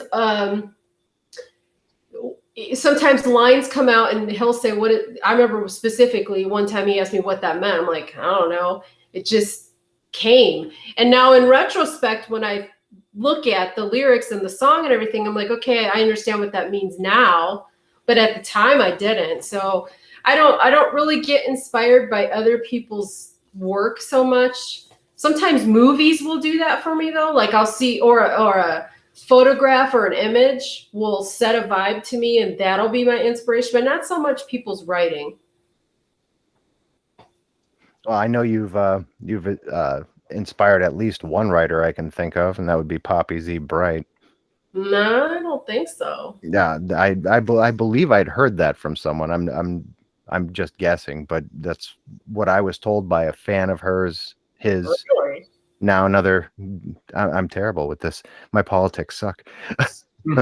But I believe I was told that. Maybe I am mistaken though. Oh, that's interesting. That's interesting. That's fascinating if that's true. Well, Poppy Z. Bright was a big fan of gothic, dark wave, a Yeah. whole spectrum of music. So I mean, it would stand to reason that the person who told me this was telling me the truth. But Oh, wow, that's interesting. Huh. but your reach has proven to be quite extensive. I mean, wasn't there a story about Billy Corrigan and Marilyn Manson trying to get on stage with you at some point? Yeah, I don't that story, I don't know So really weird. what to make of that. I don't know if they were there because they knew who we were or if it was just they just happened to be there. I do know that they performed acoustic thing. I think it was a Neil Young benefit a couple days later, and I think they wanted to get some practice. Who knows? I don't really know. I know that a lot of times people will read more into a story than is actually there. But yes, they did come to our show in San Francisco, and Twiggy is the person that approached me to see if they could go on the stage. And It was so weird. our setup is so different than other bands. You know, we don't have like a traditional setup. I mean, I had a rack mount of effects and a DAT machine with our electronic parts. And I had my one electric guitar. I might have had a backup at the time. So it wasn't really something that was set up for someone just to step on stage and jam an acoustic song. So, and we were literally moments from walking on the stage. We were on the stage. And so I was just like, no, I just can't. We can't do this. I mean, we just can't do this because I don't really know what it is that you're asking for. It was really confusing the way it went down because we were on stage getting ready to walk on, but the way this room was set up is the stage was just kind of in the middle of the room, sort of. So you were in the crowd, but on the stage at the same time. And they all come walking in, and Twiggy walks straight up to me and just is like, "Who's going on?" And we're like, I said, Lycia. And he goes, "Well, we want to play." And I'm like, it was so out of context and random. And I'm like, well, you need to talk to him. And so he goes to him and says the exact same thing. But again, we were so confused by like, what the hell's happening right now? And he was just like, well, no. But there's a certain amount of tension that we had back then before we went on stage because, you know, we never really had a crew or anything. Right. We were very self-sufficient. So we would show up and it would just be the two of us. And we had a person that came along with us that just helped us set up equipment and sold our merchandise. We were dependent on the house sound guy. And the house, it was a completely filled house because Lycia had a pretty good following in San Francisco. And I'm always really tense just before we go on stage. And usually I hang backstage and just wait. And like hide. And so, but I didn't have the opportunity. We didn't have anywhere to hide. So I'm there and I'm just like, my mindset is thinking, okay, is everything turned on stage? Is everything good to go?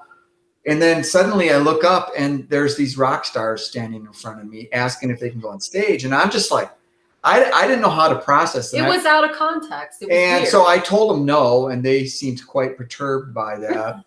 And I've often wondered, did I screw Lycia's chance for maybe a big opening slot? I don't know. I don't know. I really don't know. I mean, there's some things behind the scenes that I don't feel comfortable talking about in public.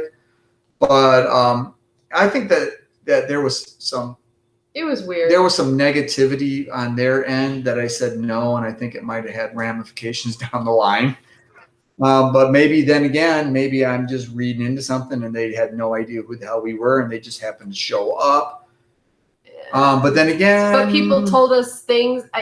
We heard other things. We heard other things to make us think that perhaps they might have known who we were. But I'll just say that I would never crash a band's show just before they went on and say, "Hey, can we go up there and jam?" I mean, it was tacky. It was so rock and roll, and it just like who does that for real? Who does that? And I've never witnessed it personally. And it was really weird. It's like maybe we're just this little band to you, but this is still our show. Like it was very weird. And I felt the obligation because, you know, this was we had been to San Francisco several times before, and I always had good crowds. And so we showed up at this place, and it was a packed house. And I looked out and I saw a lot of people I recognized, and there was a lot of Lycia shirts, and I knew there was a lot of excitement. And personally, if they would have taken the stage, I had serious concerns that maybe our equipment would have been destroyed. And then we would have been done. Because think about it, they're up there, and they can smash guitars. I'll just say that there was some. I feel uncomfortable saying some of this stuff because I don't want to be like spreading rumors, but they seemed like perhaps they were in a different type of state. I wouldn't doubt it. Like going up there and like, I want to play an acoustic song, and I have this guitar with all these effects. Screw this. And then our tour's done. We're not. Yeah, we're not like them. We can't just say, "Oh, go buy more." We're not sponsored by whoever. I mean, literally, if one of those guys would have went on stage and thrown my guitar down, the rest of the tour would have been over because we were literally functioning show to show. Yeah. Barely getting by. And so it happened, and it was. I mean, it makes for a fun story. It was a good story, and I think over time the story it's like the famous fishing story. That fish is now this big, but in reality it was this big. And I think if they had approached it in a different way, it would have been a completely different outcome. If they would have walked over and said, "Hey man, we're here. We really want to get on stage and play something. Would that be cool?" Fucking go do it. But it was, "We want to play." Like, it was so weird. That's all that was said. That was the only thing that was said. And they were all just staring at me. It was so weird. They're all just looking at me, and like, besides Twiggy, no one said a word. They were just staring at me, and I was just like, I was like, who are you to say no? What am I supposed to do? It was very. I felt very like we're a populist band. We always have been. I felt a sense of responsibility to the people that had paid to see us, and and also, I'm not a hobnobber either. No. It's just like. Hey, I think I actually said to them, did you bring any equipment? And then I also think I said, you can do it after we're done. This is what I remember. I remember them going, "We want to play." And Mike goes, excuse me? And they go, "We want to play." And he goes, "Did you bring any equipment?" And he said, "No." And then he goes, "Then I guess you're not playing." Like, it was hilarious. But I mean, I didn't mean it that way. No, he didn't mean it that way, but because it was such a like, what the hell's happening right now? I get in a zone before we go and play, and I was in that zone, and I'm trying to figure a way to just get on stage and do our show, and it was it was a bizarre. You're all worried about, is the guitar unplugged, or Yeah, I mean, I think I was getting ready to go on stage to do my final tuning. Yes. And so it was just a really weird distraction. I mean, it was bands of those level. I mean, they should have. They had crews, and they had money behind them. They were living, especially at that time. They were at the height of their popularity. They were living this major rock star type lifestyle, where them doing a show was different than a club band doing a show. And so I think they forgot what it was like. Or they just didn't. Or they're just rude assholes. One or the other. Very true. Yeah. If you ever want to talk about this off the record, we got other things to say, but we're not going to say it in a podcast. Absolutely. Totally understood. And, to be fair, it's probably for the better that you don't have any association with the aforementioned band. 100%. Yes. Let's just say there was a vastly different experience between them and like the other bands that we've been involved with, as far as people being nice and not nice. We've met some other well-known bands that were insanely cool. Yeah. And they didn't need to be. Yeah. There was no need for them to be that way. And they were. So, and we've been around other people that have been just horrible. Including small bands, just horrible, and difficult to deal with. People with egos and attitudes.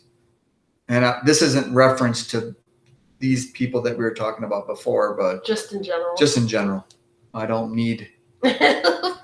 We don't need Marilyn coming for us. Oh yeah. Although, no, I'm just kidding. No, Just kidding. I don't think he's coming for anyone anytime soon. He should be hiding. it just depends on whether they allow that from the jail. Yeah, whatever, Brian. Yeah. Or he could just hire someone to tell a different story online, which I've been seeing recently. Yeah, we all know fascinating. the story. I mean, come on, let's just be real. We all know the story. Yeah. I've seen him numerous times in person in non-musical things to know that the guy is, what people are saying is true. Allegedly. His old benefactor has echoed that everything that people say about him is true in Trent Reznor. Trent Reznor wants nothing to do with the guy. Right. Yeah, he probably should have said that back then. I guarantee he must regret that. Well, he saw money. He saw money. Yeah. Crazy. Yeah. So I guess in closing, I know a little bit of what's next with the Cold reissue, and everything else we're just gonna kind of have to wait and see, I guess, right? Well, right now nothing is actually in works right now. Except for the Cold reissue. Except for the Cold reissue. That's the only thing that's, in terms of, there's zero new music going right now. Nothing. It usually takes a while to percolate after an album comes out. But as I hinted earlier, John Fair and I are talking about doing potentially doing redoing some old material like we did in Casa Luna, but probably more of the guitar-based stuff. But it's hard. It's hard because going back and re-listening to some of that stuff, it's over 30 years old, and your style of how you play changes. It morphs over the years, and it's been a trip listening to that old stuff and even trying to visualize how I'll dial the effects in. It's going to be a challenge, but I have faith that it will happen. But I mean, we're going to try it. If it happens, it happens. If it don't, it don't. If it don't happen, who knows what will happen down the line? I don't know. I mean, I didn't visualize. I mean, going into January of this year, I didn't envision Casa Luna. Yeah. We had one song that we were going to do a split with another band. It's a split 7-inch. And then that band's schedule was insanely busy. So we decided to just do our own single. So we did another song, and almost instantly it was an EP, and it was released, and it was in our hands. And it was quickly how fast that passed. And if you would have asked me last December, do you have another release in you? I would have said, no, we're done. We don't have any more music left in us. And just like that, it happens.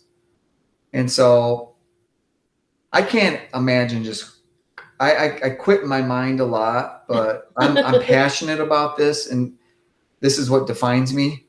And so I probably will be doing this until I physically can't do it anymore. And then you'll be instructing Dirk how to do it. Well, I'll be finally doing more ambient albums. Yeah.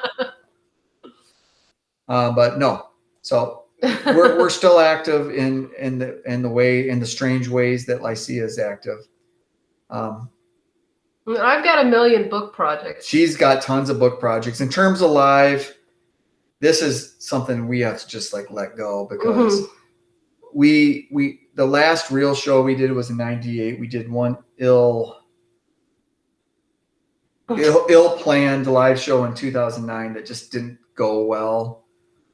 And when we left there, we're never doing this again. Our situation is just so hard for live.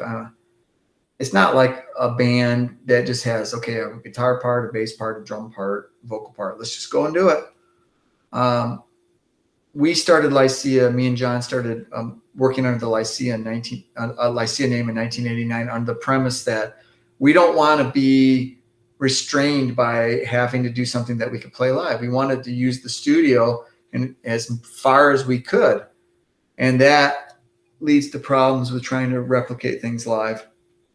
And I think in the '90s, somehow, some way, we pull it off to a degree, even though I feel our live show in the 90s was a massive compromise. But I really wish we could have brought extra musicians and crew and a light show and everything out. But you know, Couldn't afford it. we couldn't afford it. And so we still get live offers all the time for all over the world. Everything we dreamed of in the 90s is offered to us now. It's so depressing. I just don't know how we really could do it. It's like that dangling carrot that's just out of reach all the time. It's just, like I said, if I had to define Lycia, it's that we've always been out of sync. Always. We've never been in sync with anything. We've always been the outsiders.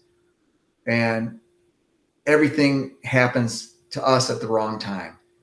I mean, even equipment. I look at all the equipment that's available now.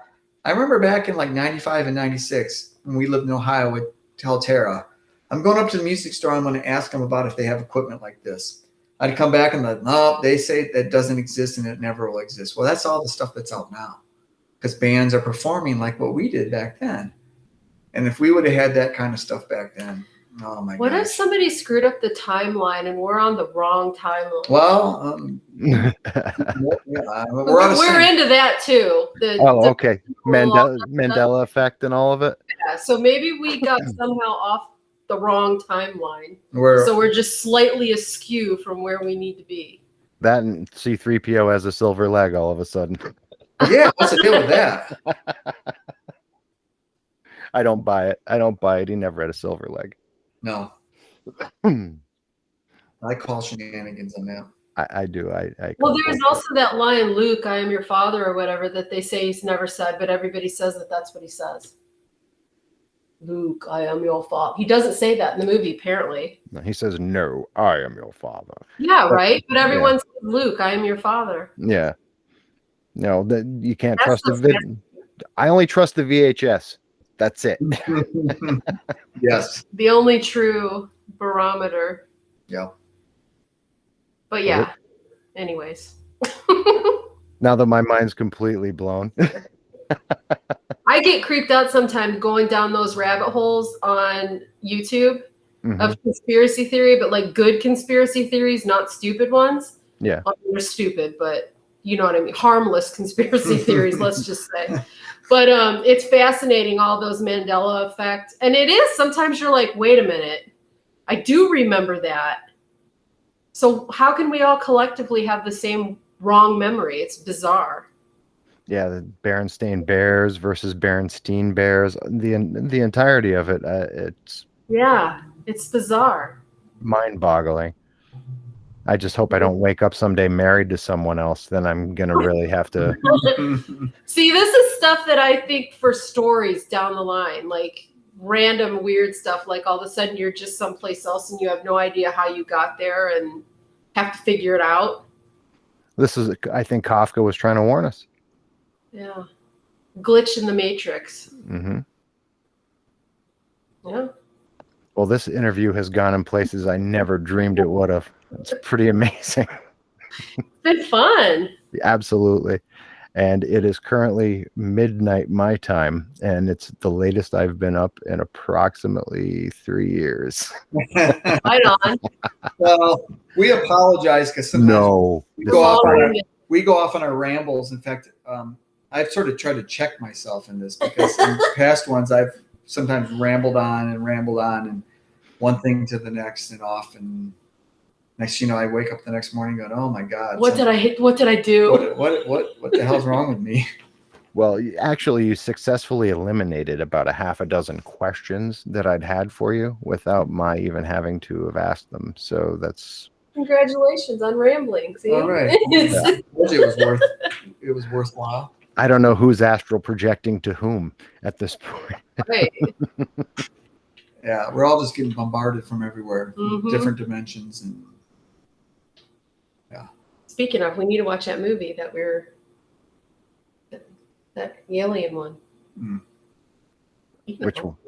I don't know. The one that J.J. Abrams or whatever put out, or whatever. I think you're moving into stuff that we should be talking about in person. We're all live. I think we're all tired at this point. I've been up since what, 4:20? Yeah.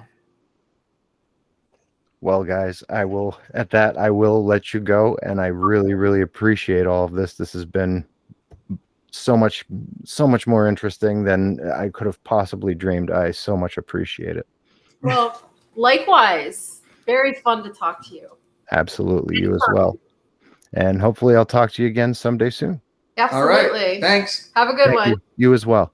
Good luck potty training. Thank you. Bye. Bye-bye now.